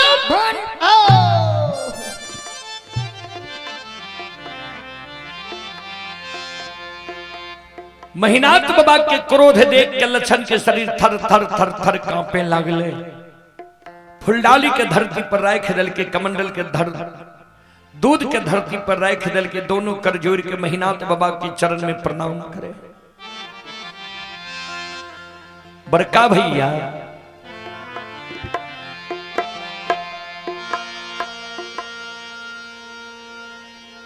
हे हो, तुम माय के कोई से बोर भा के जन्म ले लहाये, हम माय के कोई से छोट भा के जन्म ले लिए। बोर भाई पिता तुल्य होई छई, आ छोट भाई अनुज भाई पुत्र के समान होई छई। तो हमर बड़ भाई पिता तुल्य छो, तो हमरा जे कहबो तोहर सब बात हम मान लेबो। तू जे हमरा कहबो जे लछन महापुरा नगरी में भोजन करना छोड़ दे, भोजन करना छोड़ सके छी। तू जे हमरा कहबो जे लछन महापुरा नगरी में तू जल पीना छोड़ दे, तोहर बात मान लेबो। महापुरा नगरी में हम जल पीना छोड़ सके छिया। तू जो हमरा कहबा जे लछन महापुरा नगरी के धन संपत्ति में तोहर कोई हिस्सेदारी नहीं छो, धन संपत्ति के हिस्सेदारी त्याग के तू भाग जो। धन संपत्ति के लोभ त्याग के महापुरा नगरी से हम भाग सके छिया।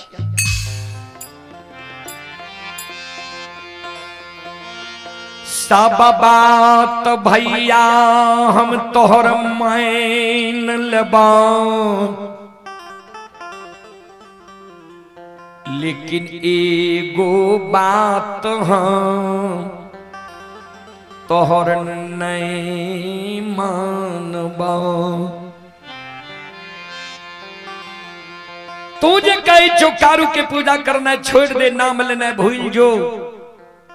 जे कारू भैया हमरा गोद में बैसा के माखन मिश्री खुआ मलाई खिलेल के पेट लगा के सुते लिखे, वो कारू भैया के ने हम पूजा करने छोड़बा, अन्य नाम लेने बोलो। तू कहे छो ने कारू के पूजा करने नहीं छोड़ भी, आग में जला के मार दबो। कारू के नाम लेना नहीं भूल भी, जिंदा आग में झरका के मार दबो।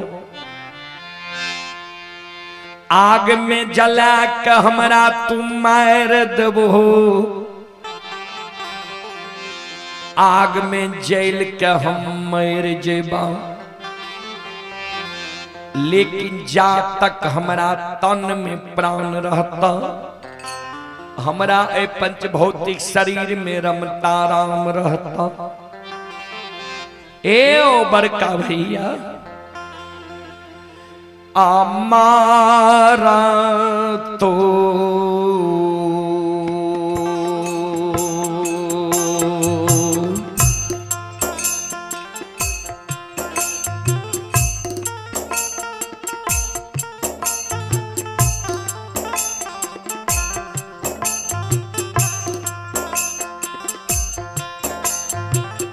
बड़का भैया मारा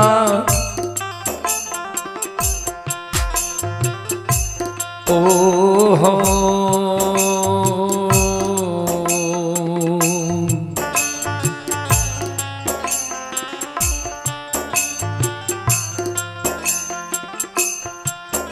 आहोता आमने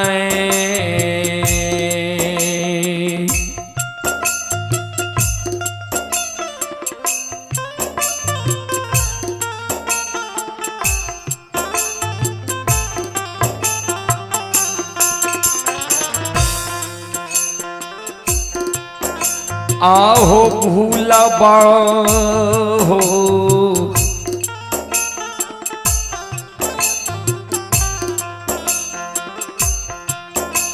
आहो छोरबा हो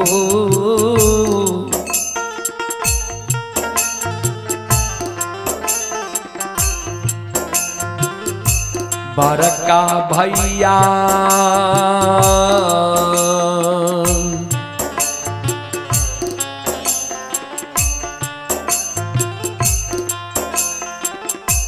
नहीं छोड़बकारू भैया के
ओ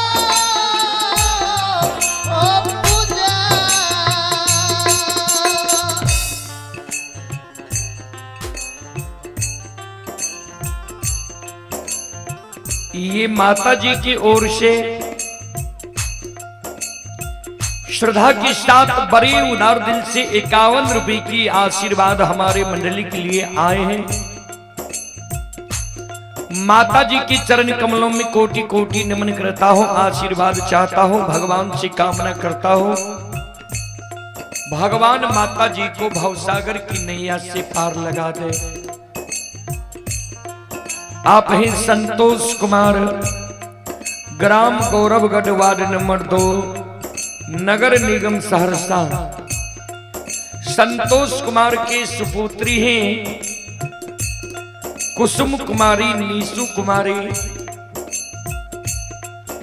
दोनों बहन की ओर से 21 रुपए की पुरस्कार आए हैं और ये श्रद्धालु अभी बेंगलोर में यह कार्यक्रम लाइव देख रहे हैं। श्रद्धालु को बहुत बहुत धन्यवाद, लाख लाख शुक्रिया, बहुत बहुत साधुवाद। और आप ही संत शिरोमणि श्रोता बंधु, मां बहन, बाबू भैया सब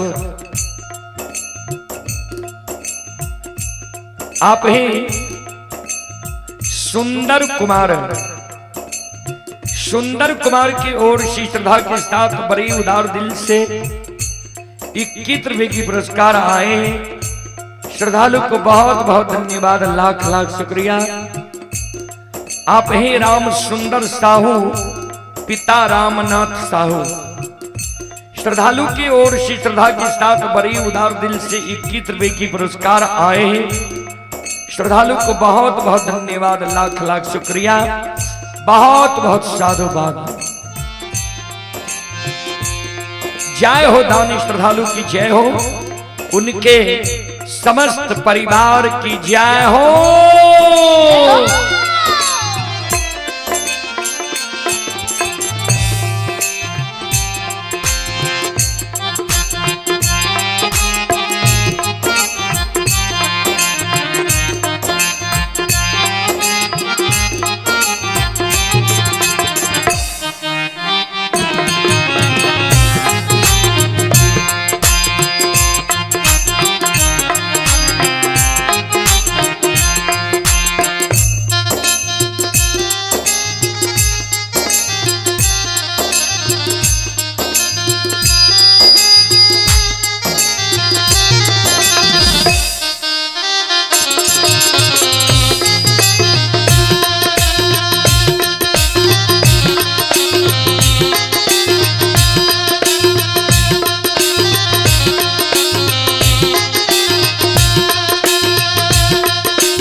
ये माता जी की ओर से श्रद्धा के साथ बड़े उदार दिल से 51 रुपए की पुरस्कार आए। माता जी के चरण कमलों में कोटि कोटि नमन करता हूं, आशीर्वाद चाहता हूं, भगवान से कामना करता हूं भगवान माता जी को भवसागर की नैया से पार लगा दे। जय हो दानी श्रद्धालु की जय हो, उनके समस्त परिवार की जय हो।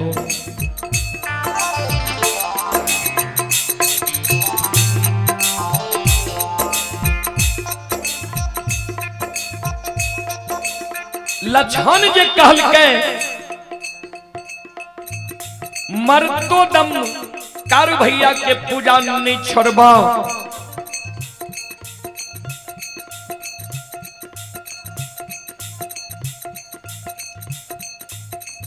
इतने गो शब्द लक्षण बोलले बड़का भाई महीनाथ पंडित के क्रोध के सीमा नहीं रहा।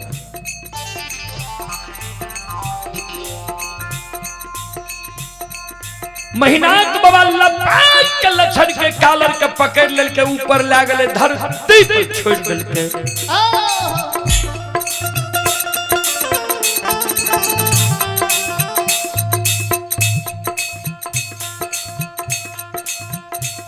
लक्षण के कहे रे दुश्मन,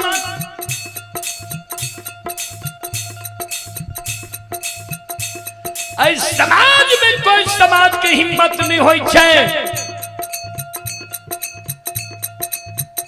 जे महीनाथ पंडित के मुहामुही जवाब करिए या महीनाथ पंडित की आज्ञा के भंग करिए। हमरे वंश में जन्म के हमारा मुहामुही जवाब क्या दिली है जे सब बात मान लब एगो बात नहीं मानब कारू भैया के पूजा नहीं छोड़बा। जा तू कारू के पूजा नहीं छोड़बे तू मरे के लिए तैयार बाजो।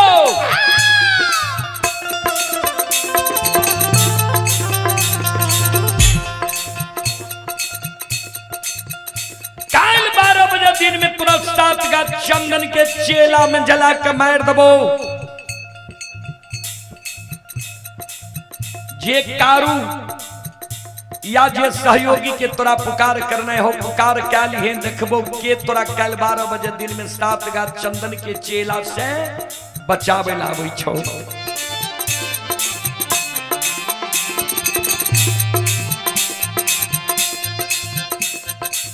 श्रोता बंधु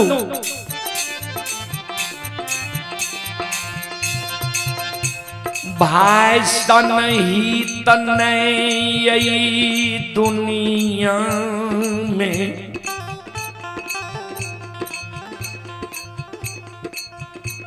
भाई सन दुश्मन नहीं हुई है। भाई सन हित ने भाई सन दुश्मन ने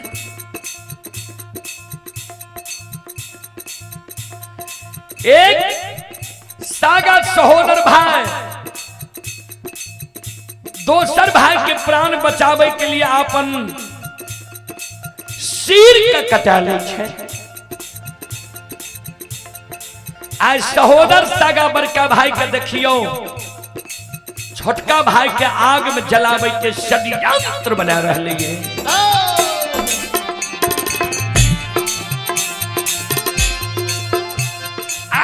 ये भैया के तू सम्मान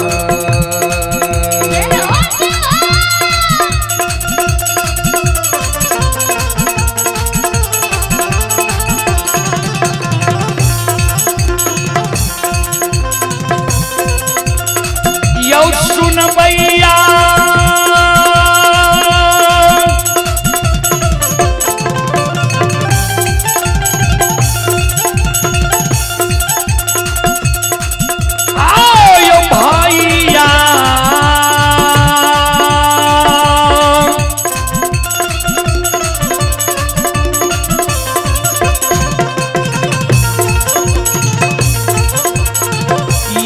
के तू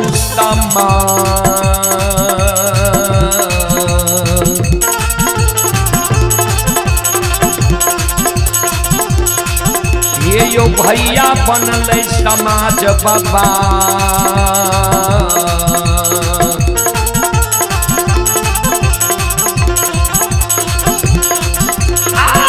बनल महापुरा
भाई सन ही तनय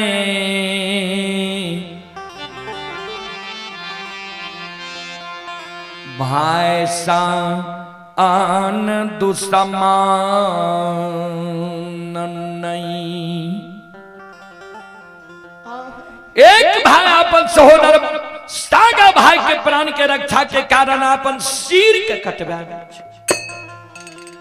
सहोदर सागा बड़का भाई के देखियो जे छोटका भाई के आए आग में जलावे के षड्यंत्र बना रहे। आइए पुरस्कार की ओर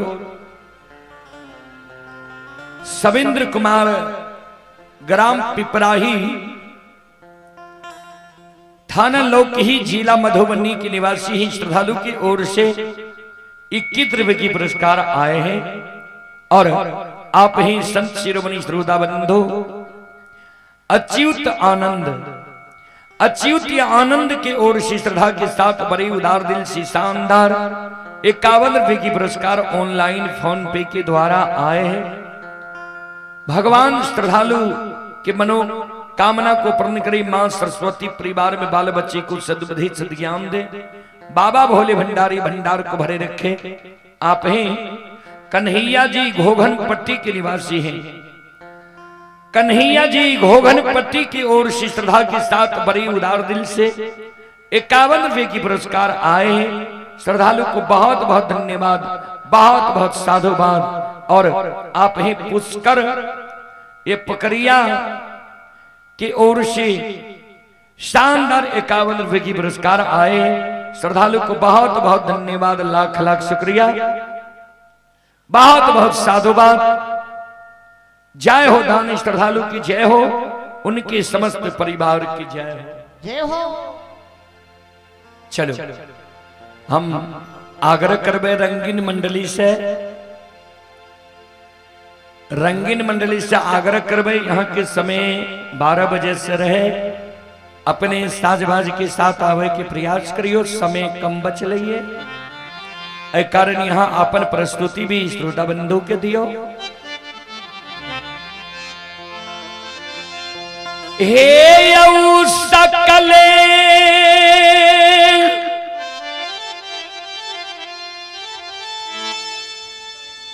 समाज बाबा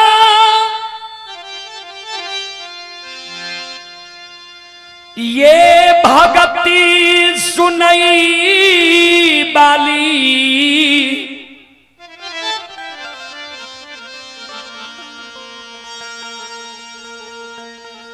महथौर नगरी के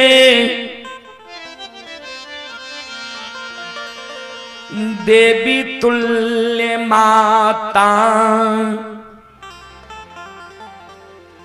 बहन सा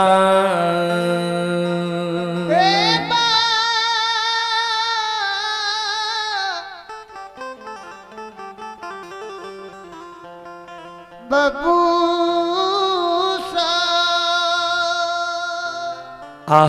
जनवरी क्रोध के मारे महीना तो बाबा फूलडाली में ये फूल रहे, फूल के धरती पर गिरा दे छे, कमंडल के दूध के धरती पर पलटा दे। महीना तो बाबा कल के काल 12 बजे दिन में तोरा 7 गाछ चंदन के चेला में जला के मारबो। जे सहयोगी जे कारू के तोरा पुकार करना हो, पुकार काली है देखबो के तोरा कल 12 बजे दिन में 7 गाछ चंदन के चेला से बचाबै आबै छ।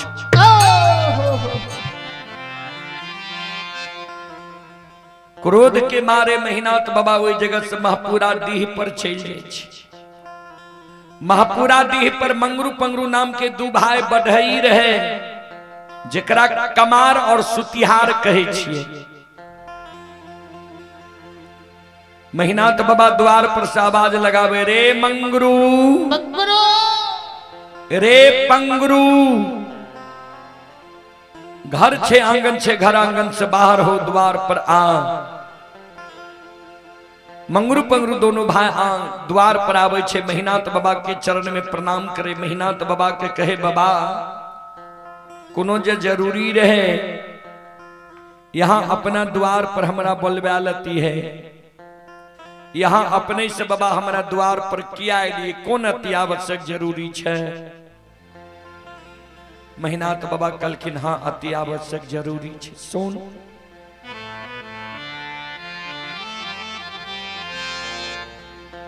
हेरे सात गाछ चंदन जे पोखर के महार पर छई,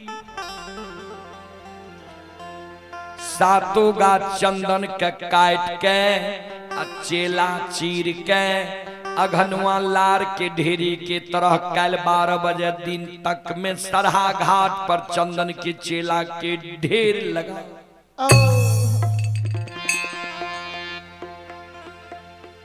मंगरू पंगरू दोनों भाई चौंक गए। बाबा चंदन के पांगल नहीं दे रहा, कहे रहा कारू भाई हमर मर गए, हाथ के लगाल चंदन निशानी रह गई। आय कुन जरूरी छे जे बाबा चंदन के चेला छिड़बे बहा, ककरे शादी विवाह छे, मुंडन उपनयन छे या भोज भंडारा छे जे बाबा चंदन के चेला छिड़बे बहा। महीनाथ बाबा कल के नहीं शादी विवाह छे, नहीं मुंडन उपनयन छे, नहीं भोज भंडारा छे। काल 12 बजे दिन में लछना दुश्मन के आग में जला के मारबई।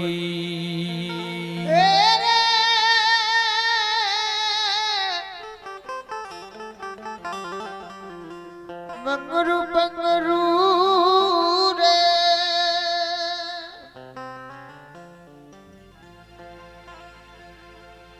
मंगरू पंगरू कल के बाबा भाई के आग में जला के मार बहा। महीनाथ बाबा कल के आब लक्षणा हमारा लिए भाई नहीं रहल। मंगरू पंगरू कल के बाबा से कुन गलती कल के लक्षण जे लक्षण के यहाँ भाई से दुश्मन बना ले लिए।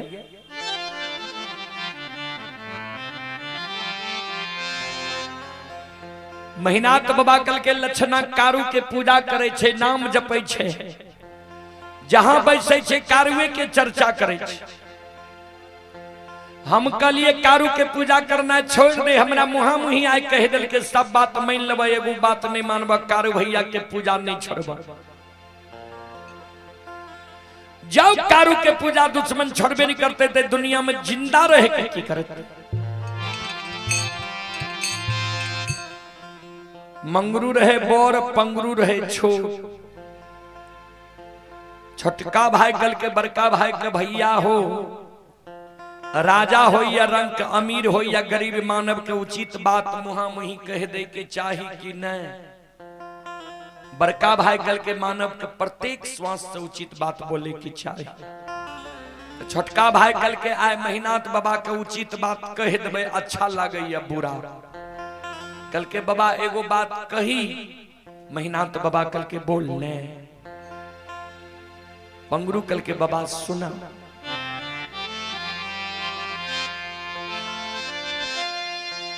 हे हो आए भाई गलती कैलका,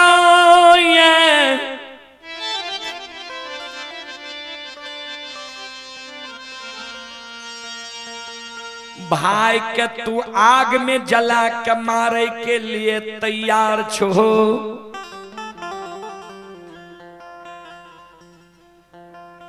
लेकिन विचार करो तो बाबा,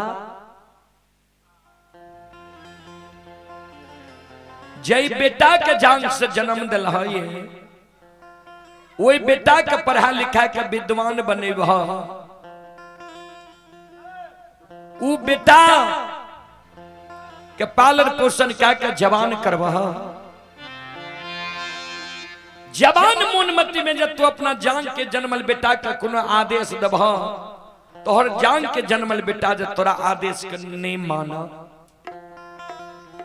तोहर पालल पोसल बेटा जब तोरा मुहा मुही जवाब क्या दा,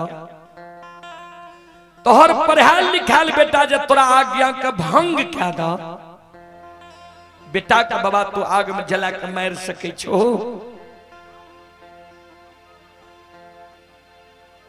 महीनाथ बाबा कल के रे मंगरू पंगरू,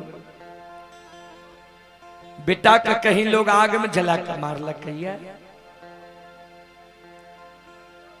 मंगरू पंगरू दोनों भाई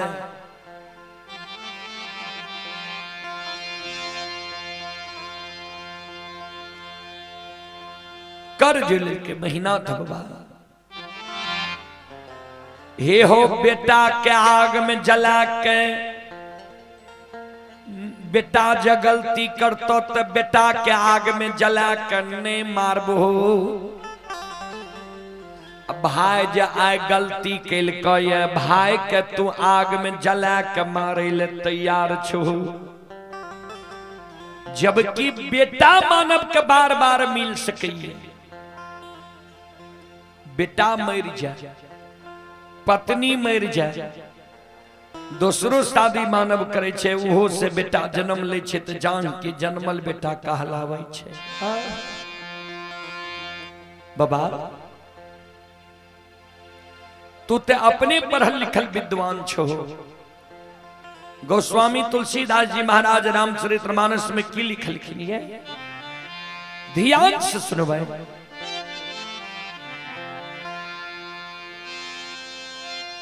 सुतबीता नारी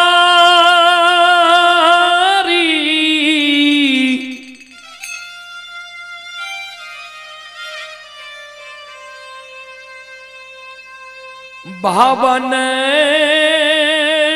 परिवारा,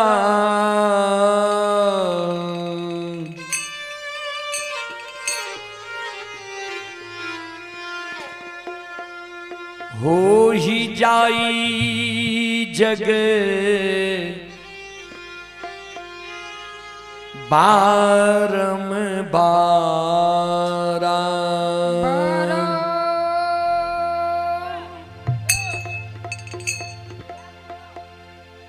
सूत बीत नारी भवन परिवारा, हो ही जाई जग बारंबारा। सूत माने पुत्र होय छे, बीत माने धन होय छे, नारी माने पत्नी होय छे, भवन माने घर होय छे। ई सब चीज मानव के संसार में दोबारा मिल सकई। फिर गोस्वामी तुलसीदास जी महाराज रामचरितमानस लंका कांड में लिखलखिन है, अस विचारे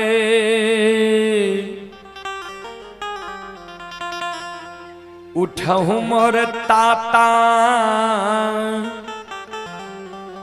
अमिली है नो जग में सहोदर भरा।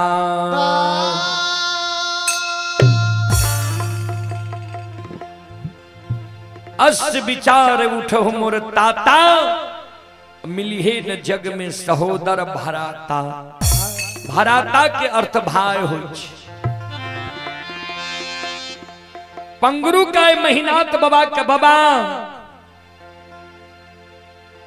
हे हो बेटा बेटी पत्नी,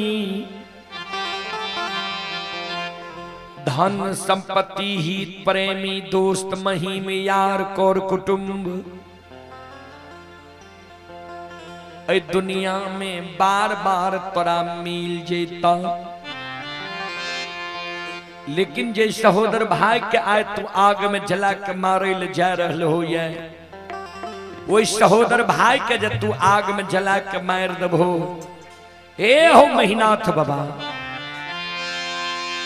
ता के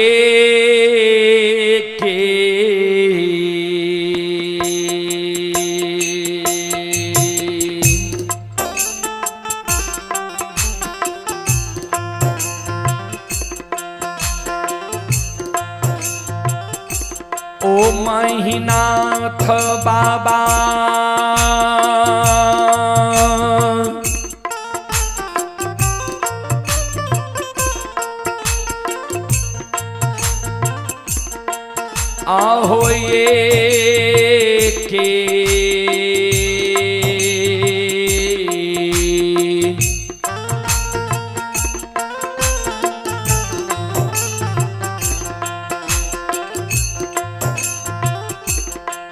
आहू को ओए खाके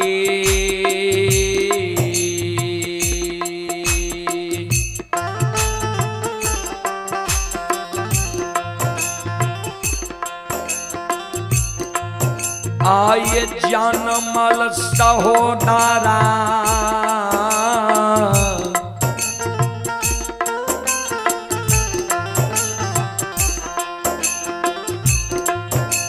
महीना था बाबा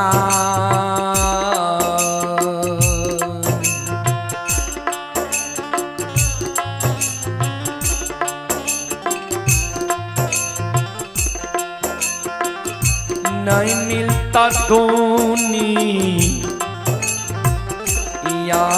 हो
चले पुरस्कार की ओर।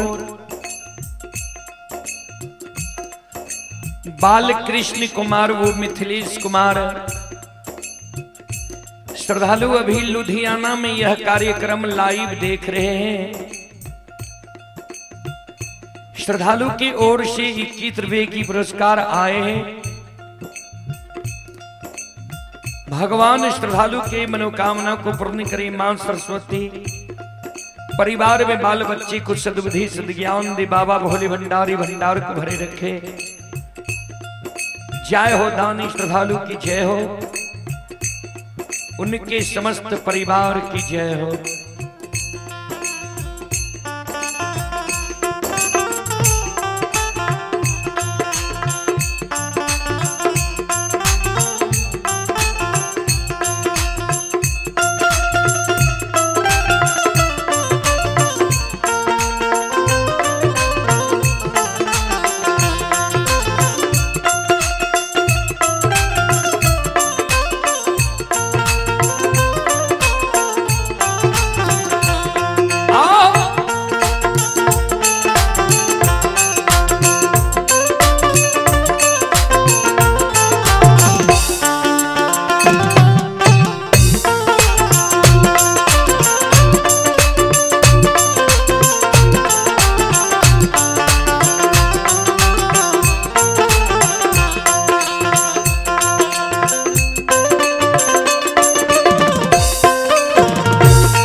मंगरू पंगरू के बाबा विचार कर होता है। बेटा जब बाप के जान पर गंदा क्या दे छे, बाप की करे छे, जान काट के फेंक दे छे कि गंदा के साफ करवावे छे। वहां समान लक्षण तोहर छोट भाई पिता तुल छ। लक्षण जब गलती कैल के तो लक्षण के बुझे भा समझे भा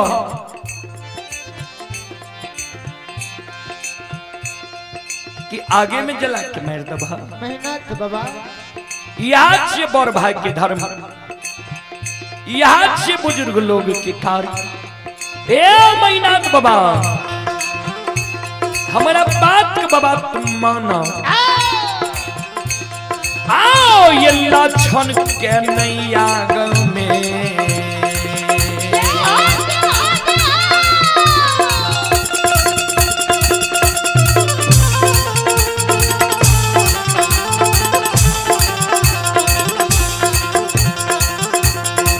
ओ महीनाथ बाबा लक्षण के नैया में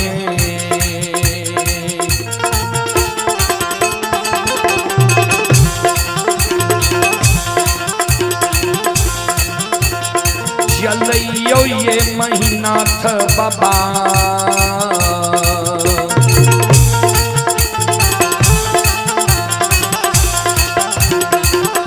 ये हो छिया सहोदरा हो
लक्षण के बाबा आग में नहीं जला है।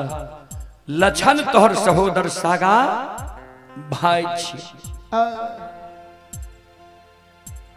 मंगरू पंगरू के सब सुन के महीनाथ बाबा कल के रे मंगरू पंगरू तोरा हम आदेश दे ले एलियो ये कि तोहर उपदेश सुने ले लियो ये बाल 7 गज चंदन के काट के चेला चीर के घनुआ लार के ढेरी के तरह सरहा घाट पर चंदन के चेला के ढेर लगे में कि नहीं बोल।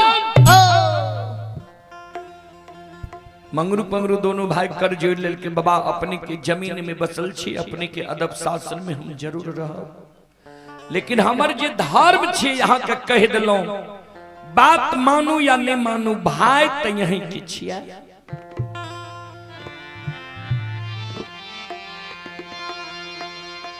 मंगरू पंगरू दोनों भाई रुखान बसूला आरी कुल्हारी ला के पोखर के महार पर पहुंच गए है। 7 गाछ चंदन के काट के चेला चीर के अघनुआ लार के ढेरी के तरह सरहा घाट पर चंदन के चेला के ढेर लगावे लगा। चलो रंगीन मंडली अपने से बार बार आग्रह करल जाए छे अपने मंडली के साथ अविलंब धर्म कुंज में प्रवेश करिए। रंगीन मंडली अपने से बार बार आग्रह करल जाइए अपने मंडली के साथ धर्म कुंज में प्रवेश करे के प्रयास करियो। कभी लिखल खिनिए बाबूजी, बुरे दिन जब आते हैं 3 चीज भयो भिन्न, खाना बानी बैस की विधाता लियो। मानव के जब बुरा समय आवे वाला रहे छे न बाबूजी, भगवान 3 गो चीज मानव के पहले छीन ले छे। कहबे कौन कौन चीज? सबसे पहले सात्विक भोजन। जे मानव के भोजन बिगड़ जा, जे मानव दारू तारी गांजा भांग मीट मांस मदिरा के प्रयोग ज्यादा करे लगा, पी के कते नदी नाला रोड सड़क पर घोलेट जा, बुझी ओकर दिन खराब भ गेले, समय बिगड़ गेले। दोसर में लिखलखिन है बैस की, यानी बैठना उठना, संगति। जय मानव के संगति बिगड़ जाए। कभी लिखलखिन है संगत से गुण आते हैं, संगत से गुण जात, बांस फांस मिश्री एक के भाव बिकार। महीनाथ बाबा के संगति बिगड़ गए रहे। कपटी ब्राह्मण बाबा के साथ संगति भा गए रहे, जे कारण कुसंगति में पैर के आए, सहोदर भाई के आग में जलावे के षड्यंत्र बना रहे। फिर कभी लिखलखिन है कपटी मित्र नहीं चाहिए, पीठ पोछ बात ले, आगे राह चढ़ाए के पीछे से धोखा दे।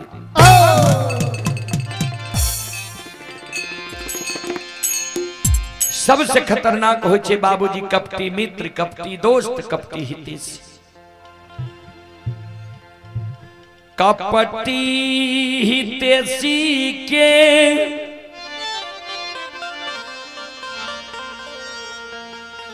फेर में पैर के आए,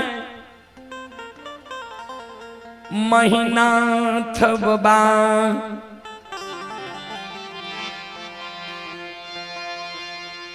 सहोदर भाई के आग में जलाबई के षड्यंत्र बना रहलिए।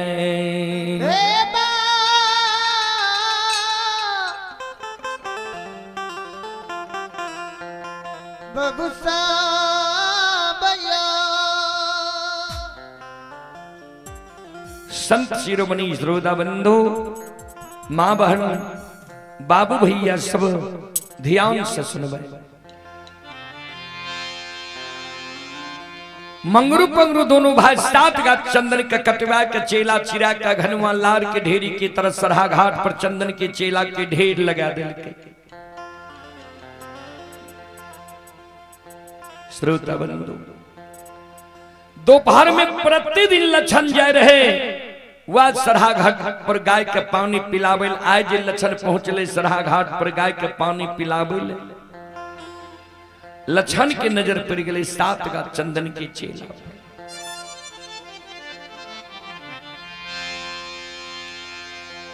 मन में सोचे चेला किया चिरा दिल के भैया, नहीं ककरे शादी विवाह छी, नहीं मुंडन उपनयन छी, नहीं भोज भंडारा छी, चेला किया चिरा दिल के। आखिर चेला चिरने हेते तो मंगरू पंगरू भैया एक बार पोखर के महार पर जाकर पूछिए जे किया चेला चिरल हो ये। टू घराल लछन,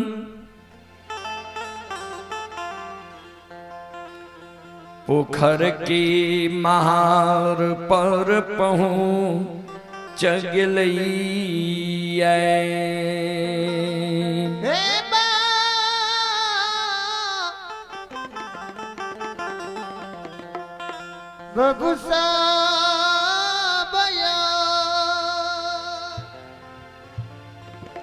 मंगरू पंगरू दोनों भाई जे चेला चिरे रहे,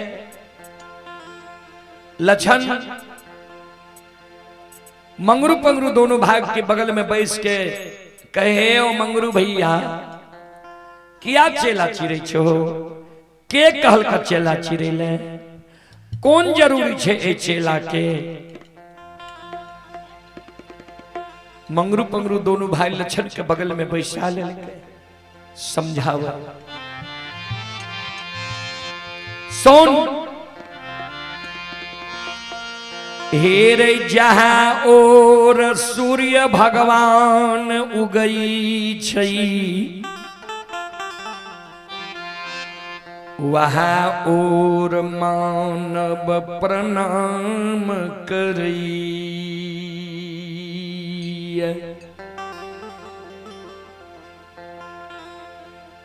जहाँ और सूर्य भगवान उगई छे वहाँ और मानव प्रणाम करई। तोहर मालिक रहो संत बाबा कारू कारू बाबा मर गए तोहर मालिक भा गेलो महीनाथ पंडित। महीनाथ पंडित जे कहे छो तू किया न मान ले छी। लक्षण कल के भैया माने वाला बात कहते तब ने मानबे जे बात हम नहीं मानबे से बात बड़का भैया हमारा कही। कल के सोन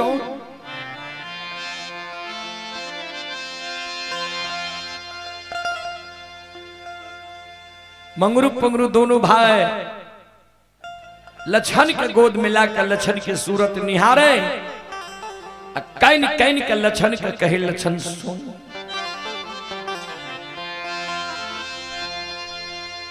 हे रे तोरा जय दुनिया में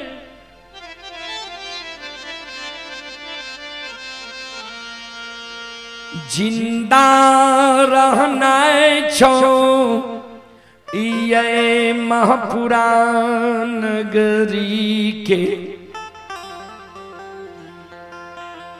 धन संपत्ति के लो भक्त त्याग के महापुरा नगरी से तू जान बचा के भाग जो। संत शिरोमणि श्रोता बंधु मां बहन बाबू भैया सब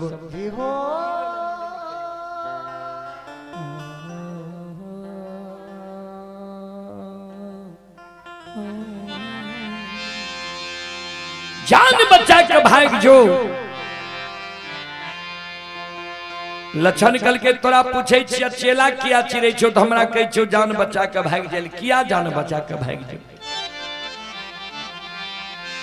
मंगरू पंगरू दोनों भाई लक्षण के कहे लक्षण सुन।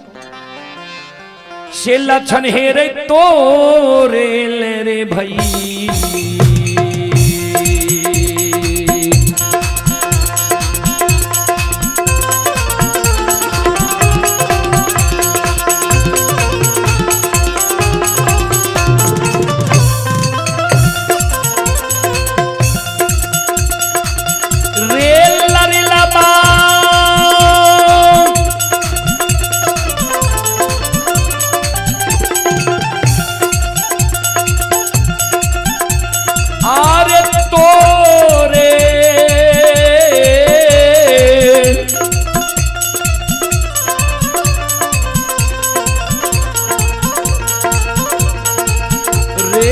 भैया रे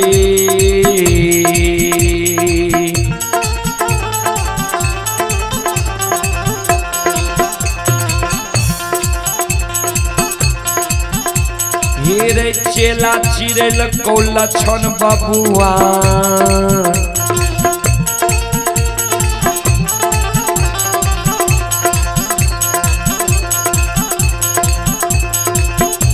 हेरे मार दे तो कायल आग में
ओरेल भैया चेला चिरेल कोई कैल आग में जला के मार देतो। दुनिया में जो जिंदा रहने छो जान बचा के भाग जो। श्रोता बंधु जय हो। लक्षण काने लगा से कुन गलती हम के लिए जे भैया हमारा आग में जला के मार देते। मंगरू पंगरू दोनों भाई कल के भाई के मुहा मुही सवेरे सवेरे बोल गल ही। भाई के मुहा मुही कह दली जे सब बात मान लब एगो बात नहीं मानब कारू भैया के पूजा नहीं छोड़बा।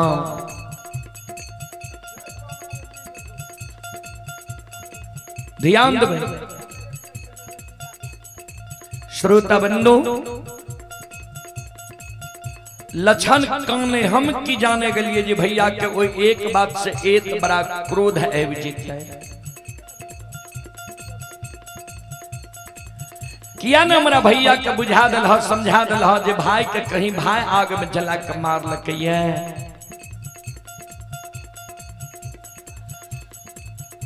मंगरू पंगरू दोनों भाई कल जे मेहनाथ पंडित तोरा लिए भाई रहती हो तब न ए बात के बुझती हो। हेरो मेहनाथ पंडित तोरा लिए भाई नहीं रहलो ये भाई से कसाय बन गलो ये। मेहनाथ पंडित के बुद्धि ज्ञान विवेक हरा गलो नष्ट भा गलो ये। जान बचा के भाग जो। प्रमोद बाबू मंडली के भेजे के प्रयास करियो। प्रमोद बाबू संत शिरोमणि श्रोता बंधु आइए आप ही इंद्रजीत कुमार की ओर से ऑनलाइन फोन पे के द्वारा 11 रुपए की पुरस्कार आए। प्रमोद बाबू पंकज बाबू शंकर बाबू तीनों भाई की ओर से 101 रुपए की पुरस्कार आए हैं। श्रद्धालु को बहुत बहुत धन्यवाद लाख लाख शुक्रिया बहुत बहुत साधुवाद। जय हो दानी श्रद्धालु की जय हो उनके समस्त परिवार की जय हो। जय हो।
संत शिरोमणि श्रोता बंधु मां बहन बाबू भैया सब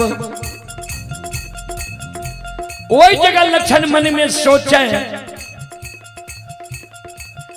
अब जब भैया चेला चिरा दल के ये हमारा लिए आग में जला के मैरी ये टर देते। मरे से पहले हम समाज में जाए छो समाज के मरर मंजन प्रमुख लोग के कहवे जे भैया चेला चिरा दल के ये भैया से हमरा बचा लियो। ककरो ने ककरो दया माया जरूर लागते हमरा भैया से बचा लेते।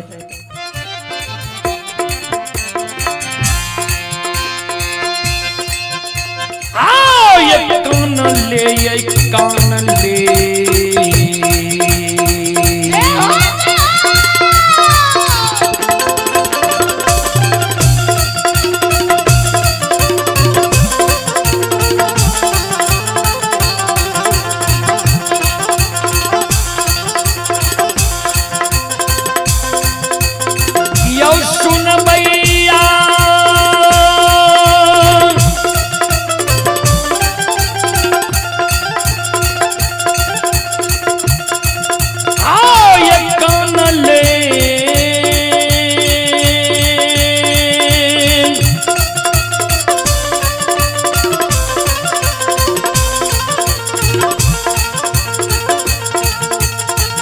ले यो कान ले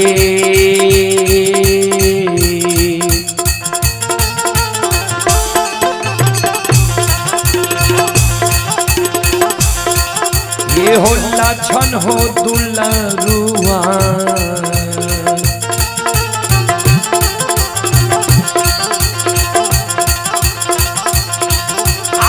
जय समाज के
कानल कानल छन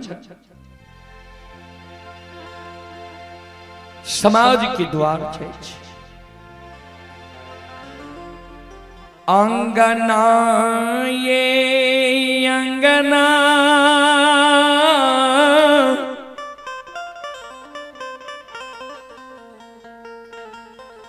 द्वार द्वार लछन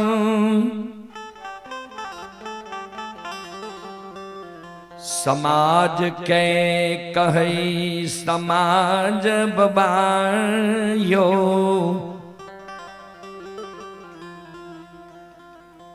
समाज बाबा भैया हमारा लिए चेला चिरा दिल के हमारा भैया के बुझा दियो समझा दियो जे हमरा आग में नहीं जल धिया कोई समाज नहीं लक्षण के सहारा बनैया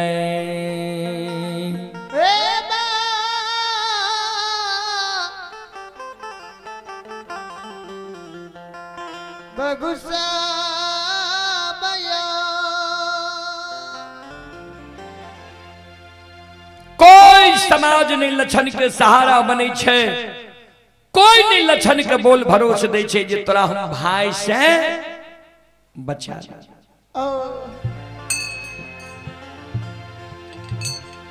कवि लिखलखिन है बाबूजी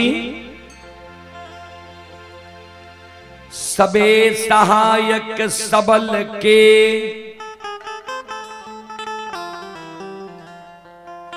निबल ना कोई सहाय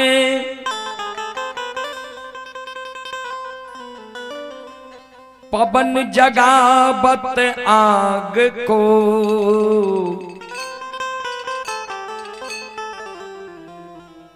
दीप ही देत बुझाए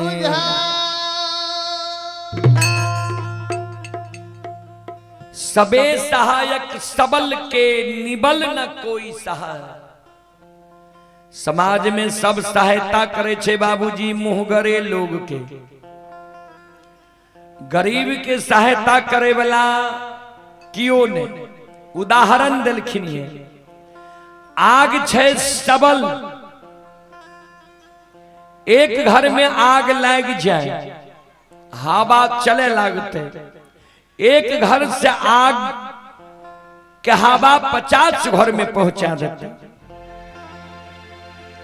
किया तो आग छे सबल दीप जले छे हवा चले लगते दीप का हवा बुझा वहाँ हवा आग के धधका दै छै, वहाँ हवा दीप के बुझा दै छै। फिर कवि लिखनी है,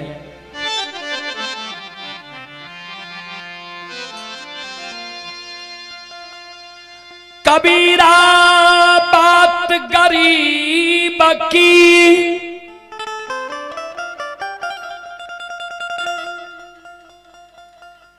सच माने ना को,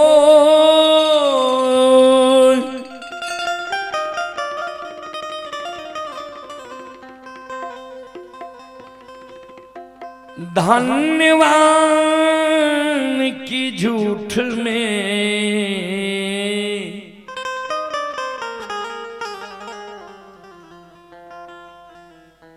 हाँ जी हो।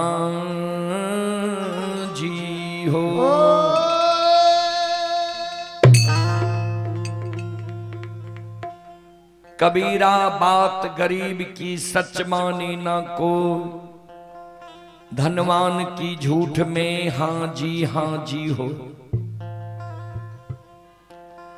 गरीब लोग जब साचो बात कहलक ने हो की बोलते एकरा की बुझे आबै छै, आ धनवान लोग जब झूठो बात कहलक ने कहलक जी ठीके कहे छी। वह समान कोई सहारा लक्षण के नहीं होई छै।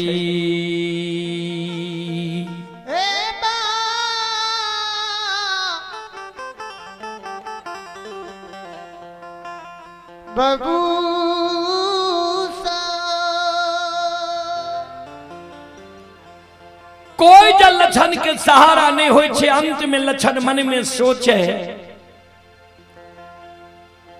अब जब कोई भैया के मुहा मुही बोले ले तैयार नहीं छे तो हमरा आग में जला के मारिए टा देते। प्रमोद बाबू की भेले, मंडली के की भेले?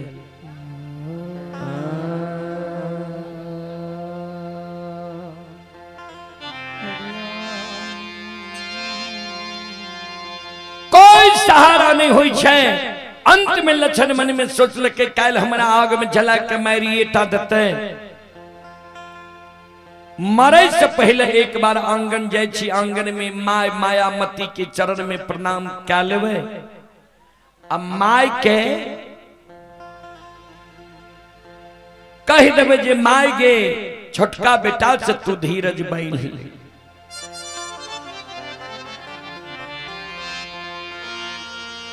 कानल कानल लछन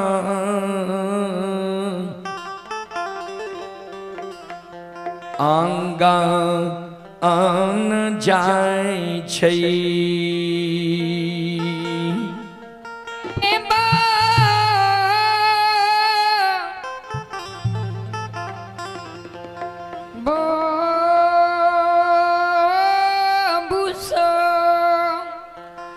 जही न लक्षण कानल कानल आंगन जाय छे, आंगन में माँ मायामती खड़ी रहे। माय पर लक्षण के नजर पर ले, लक्षण भर पांज के माय के चरण के पकड़ ले। माय दयालु लक्षण के हृदय से लगा ले के आंचर से आंसू के पोछे। बेटा की बेला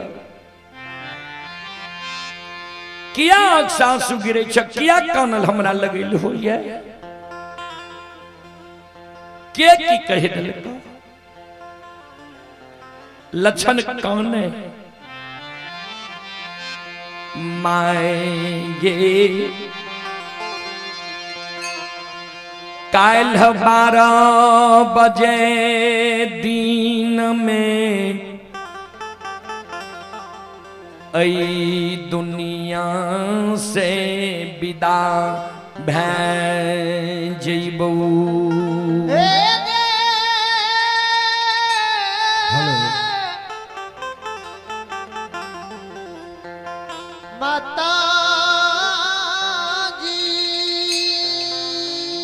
चलो एक बार सब श्रोता बंधु मां बहन से आग्रह करबे हाथ से ताली बजा के मुखार बरिंद से एक बार यहों से भगवान के नाम ले लिया, भगवान के दरबार में हाजिरी लगा लिया। श्री कृष्ण गोविंद हरे मुरारी, हे नाथ नारायण वासुदेवा। श्री कृष्ण गोविंद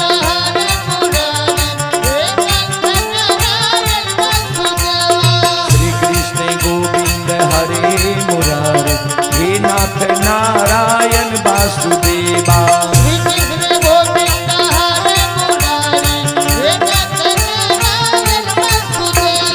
हे नाथ नारायण वासुदेवा, हे नाथ नारायण वासुदेवा।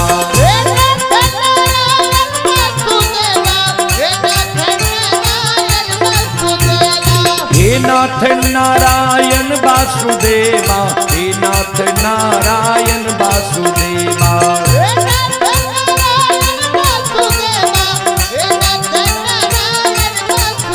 बोलो श्री कृष्ण गोविंद हरे मुरारी, हे नाथ नारायण वासुदेवा। श्री कृष्ण गोविंद हरे मुरारी, हे नाथ नारायण वासुदेवा। श्री कृष्ण गोविंद हरे मुरारी, हे नाथ नारायण वासुदेवा। श्री कृष्ण गोविंद हरे मुरारी,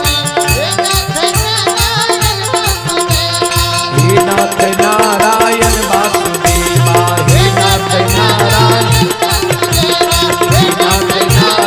वासुदेवा। दोनों हाथ उठा के जय हो जय हो जय हो जय हो। हे नाथ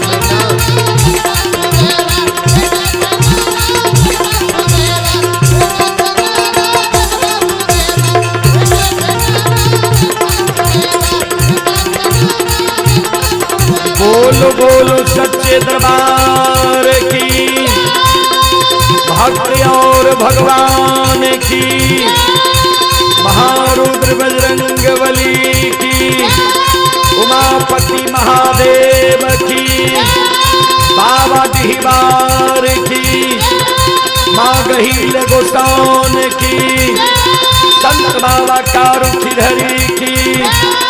हारा हारा महादेव।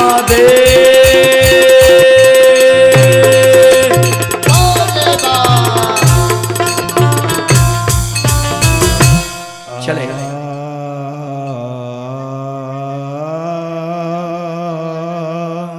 आइए विद्यानंद बाबू के पूजनीय माता जी की ओर से 21 रुपए की आशीर्वाद हमारे मंडली के लिए आए हैं। माता जी के चरण कमलों में कोटि कोटि नमन करता हूँ, आशीर्वाद चाहता हूँ, भगवान से कामना करता हूँ भगवान माता जी को भव सागर की नैया से पार लगा दे।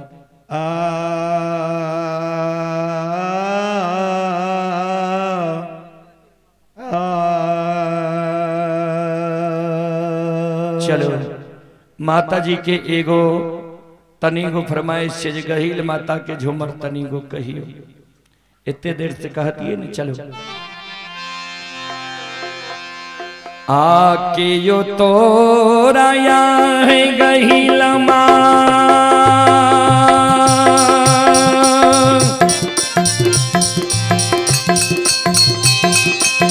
वो खारी है खूने लगा है, आहे वो खारी है खूने लगा है, यो है तोरा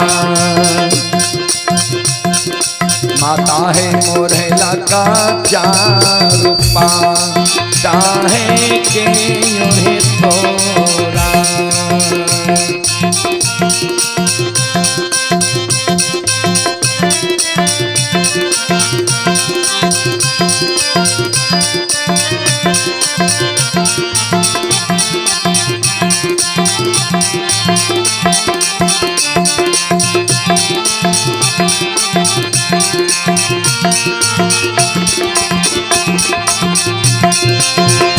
बाबा मोरैया हो से बात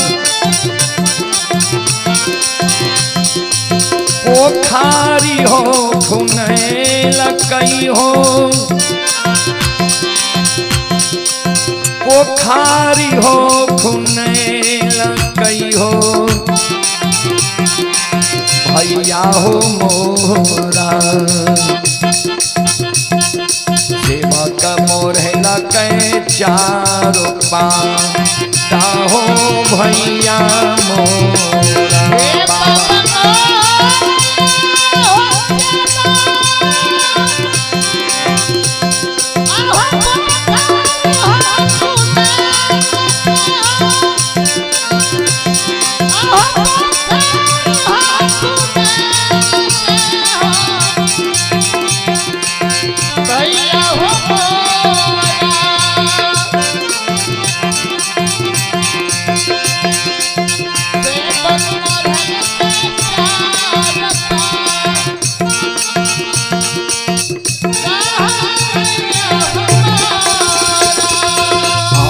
कथिए लया है कही लम्मा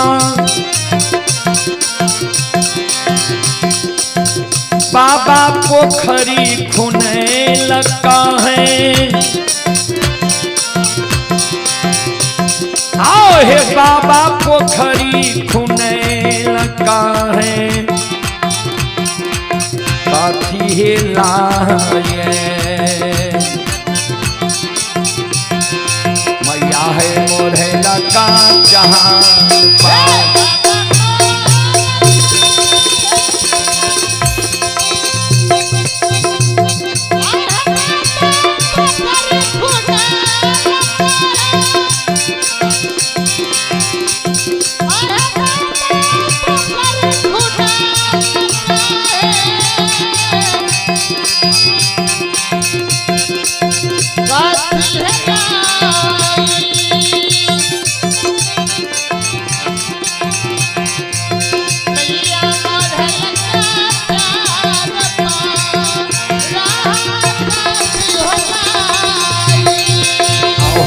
स्नान करेल सेवक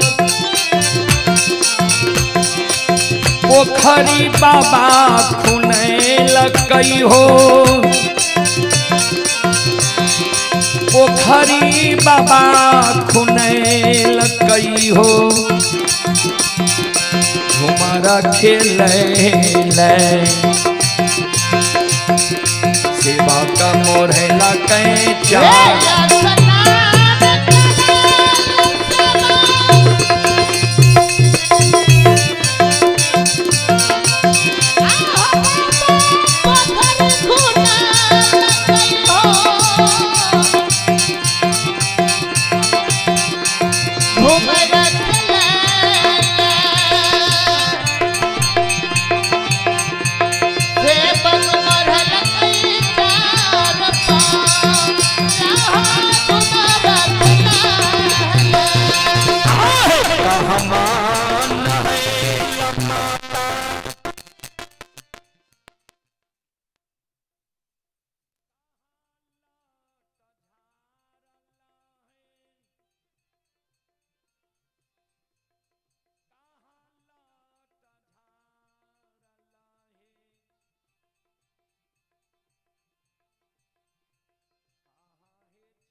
माता कैला 16 हो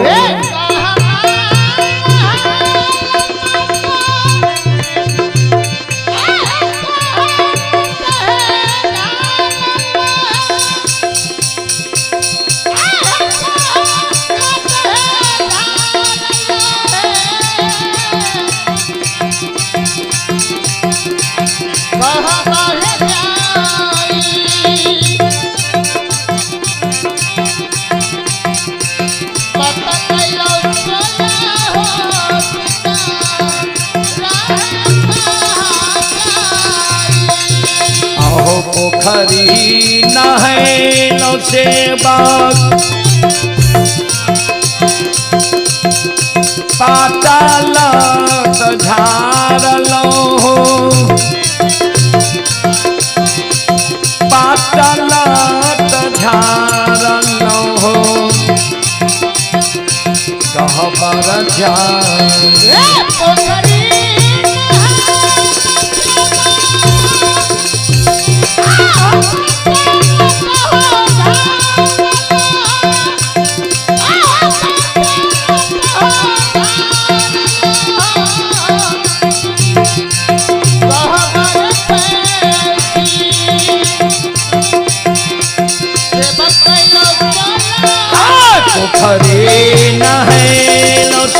बाग आता ना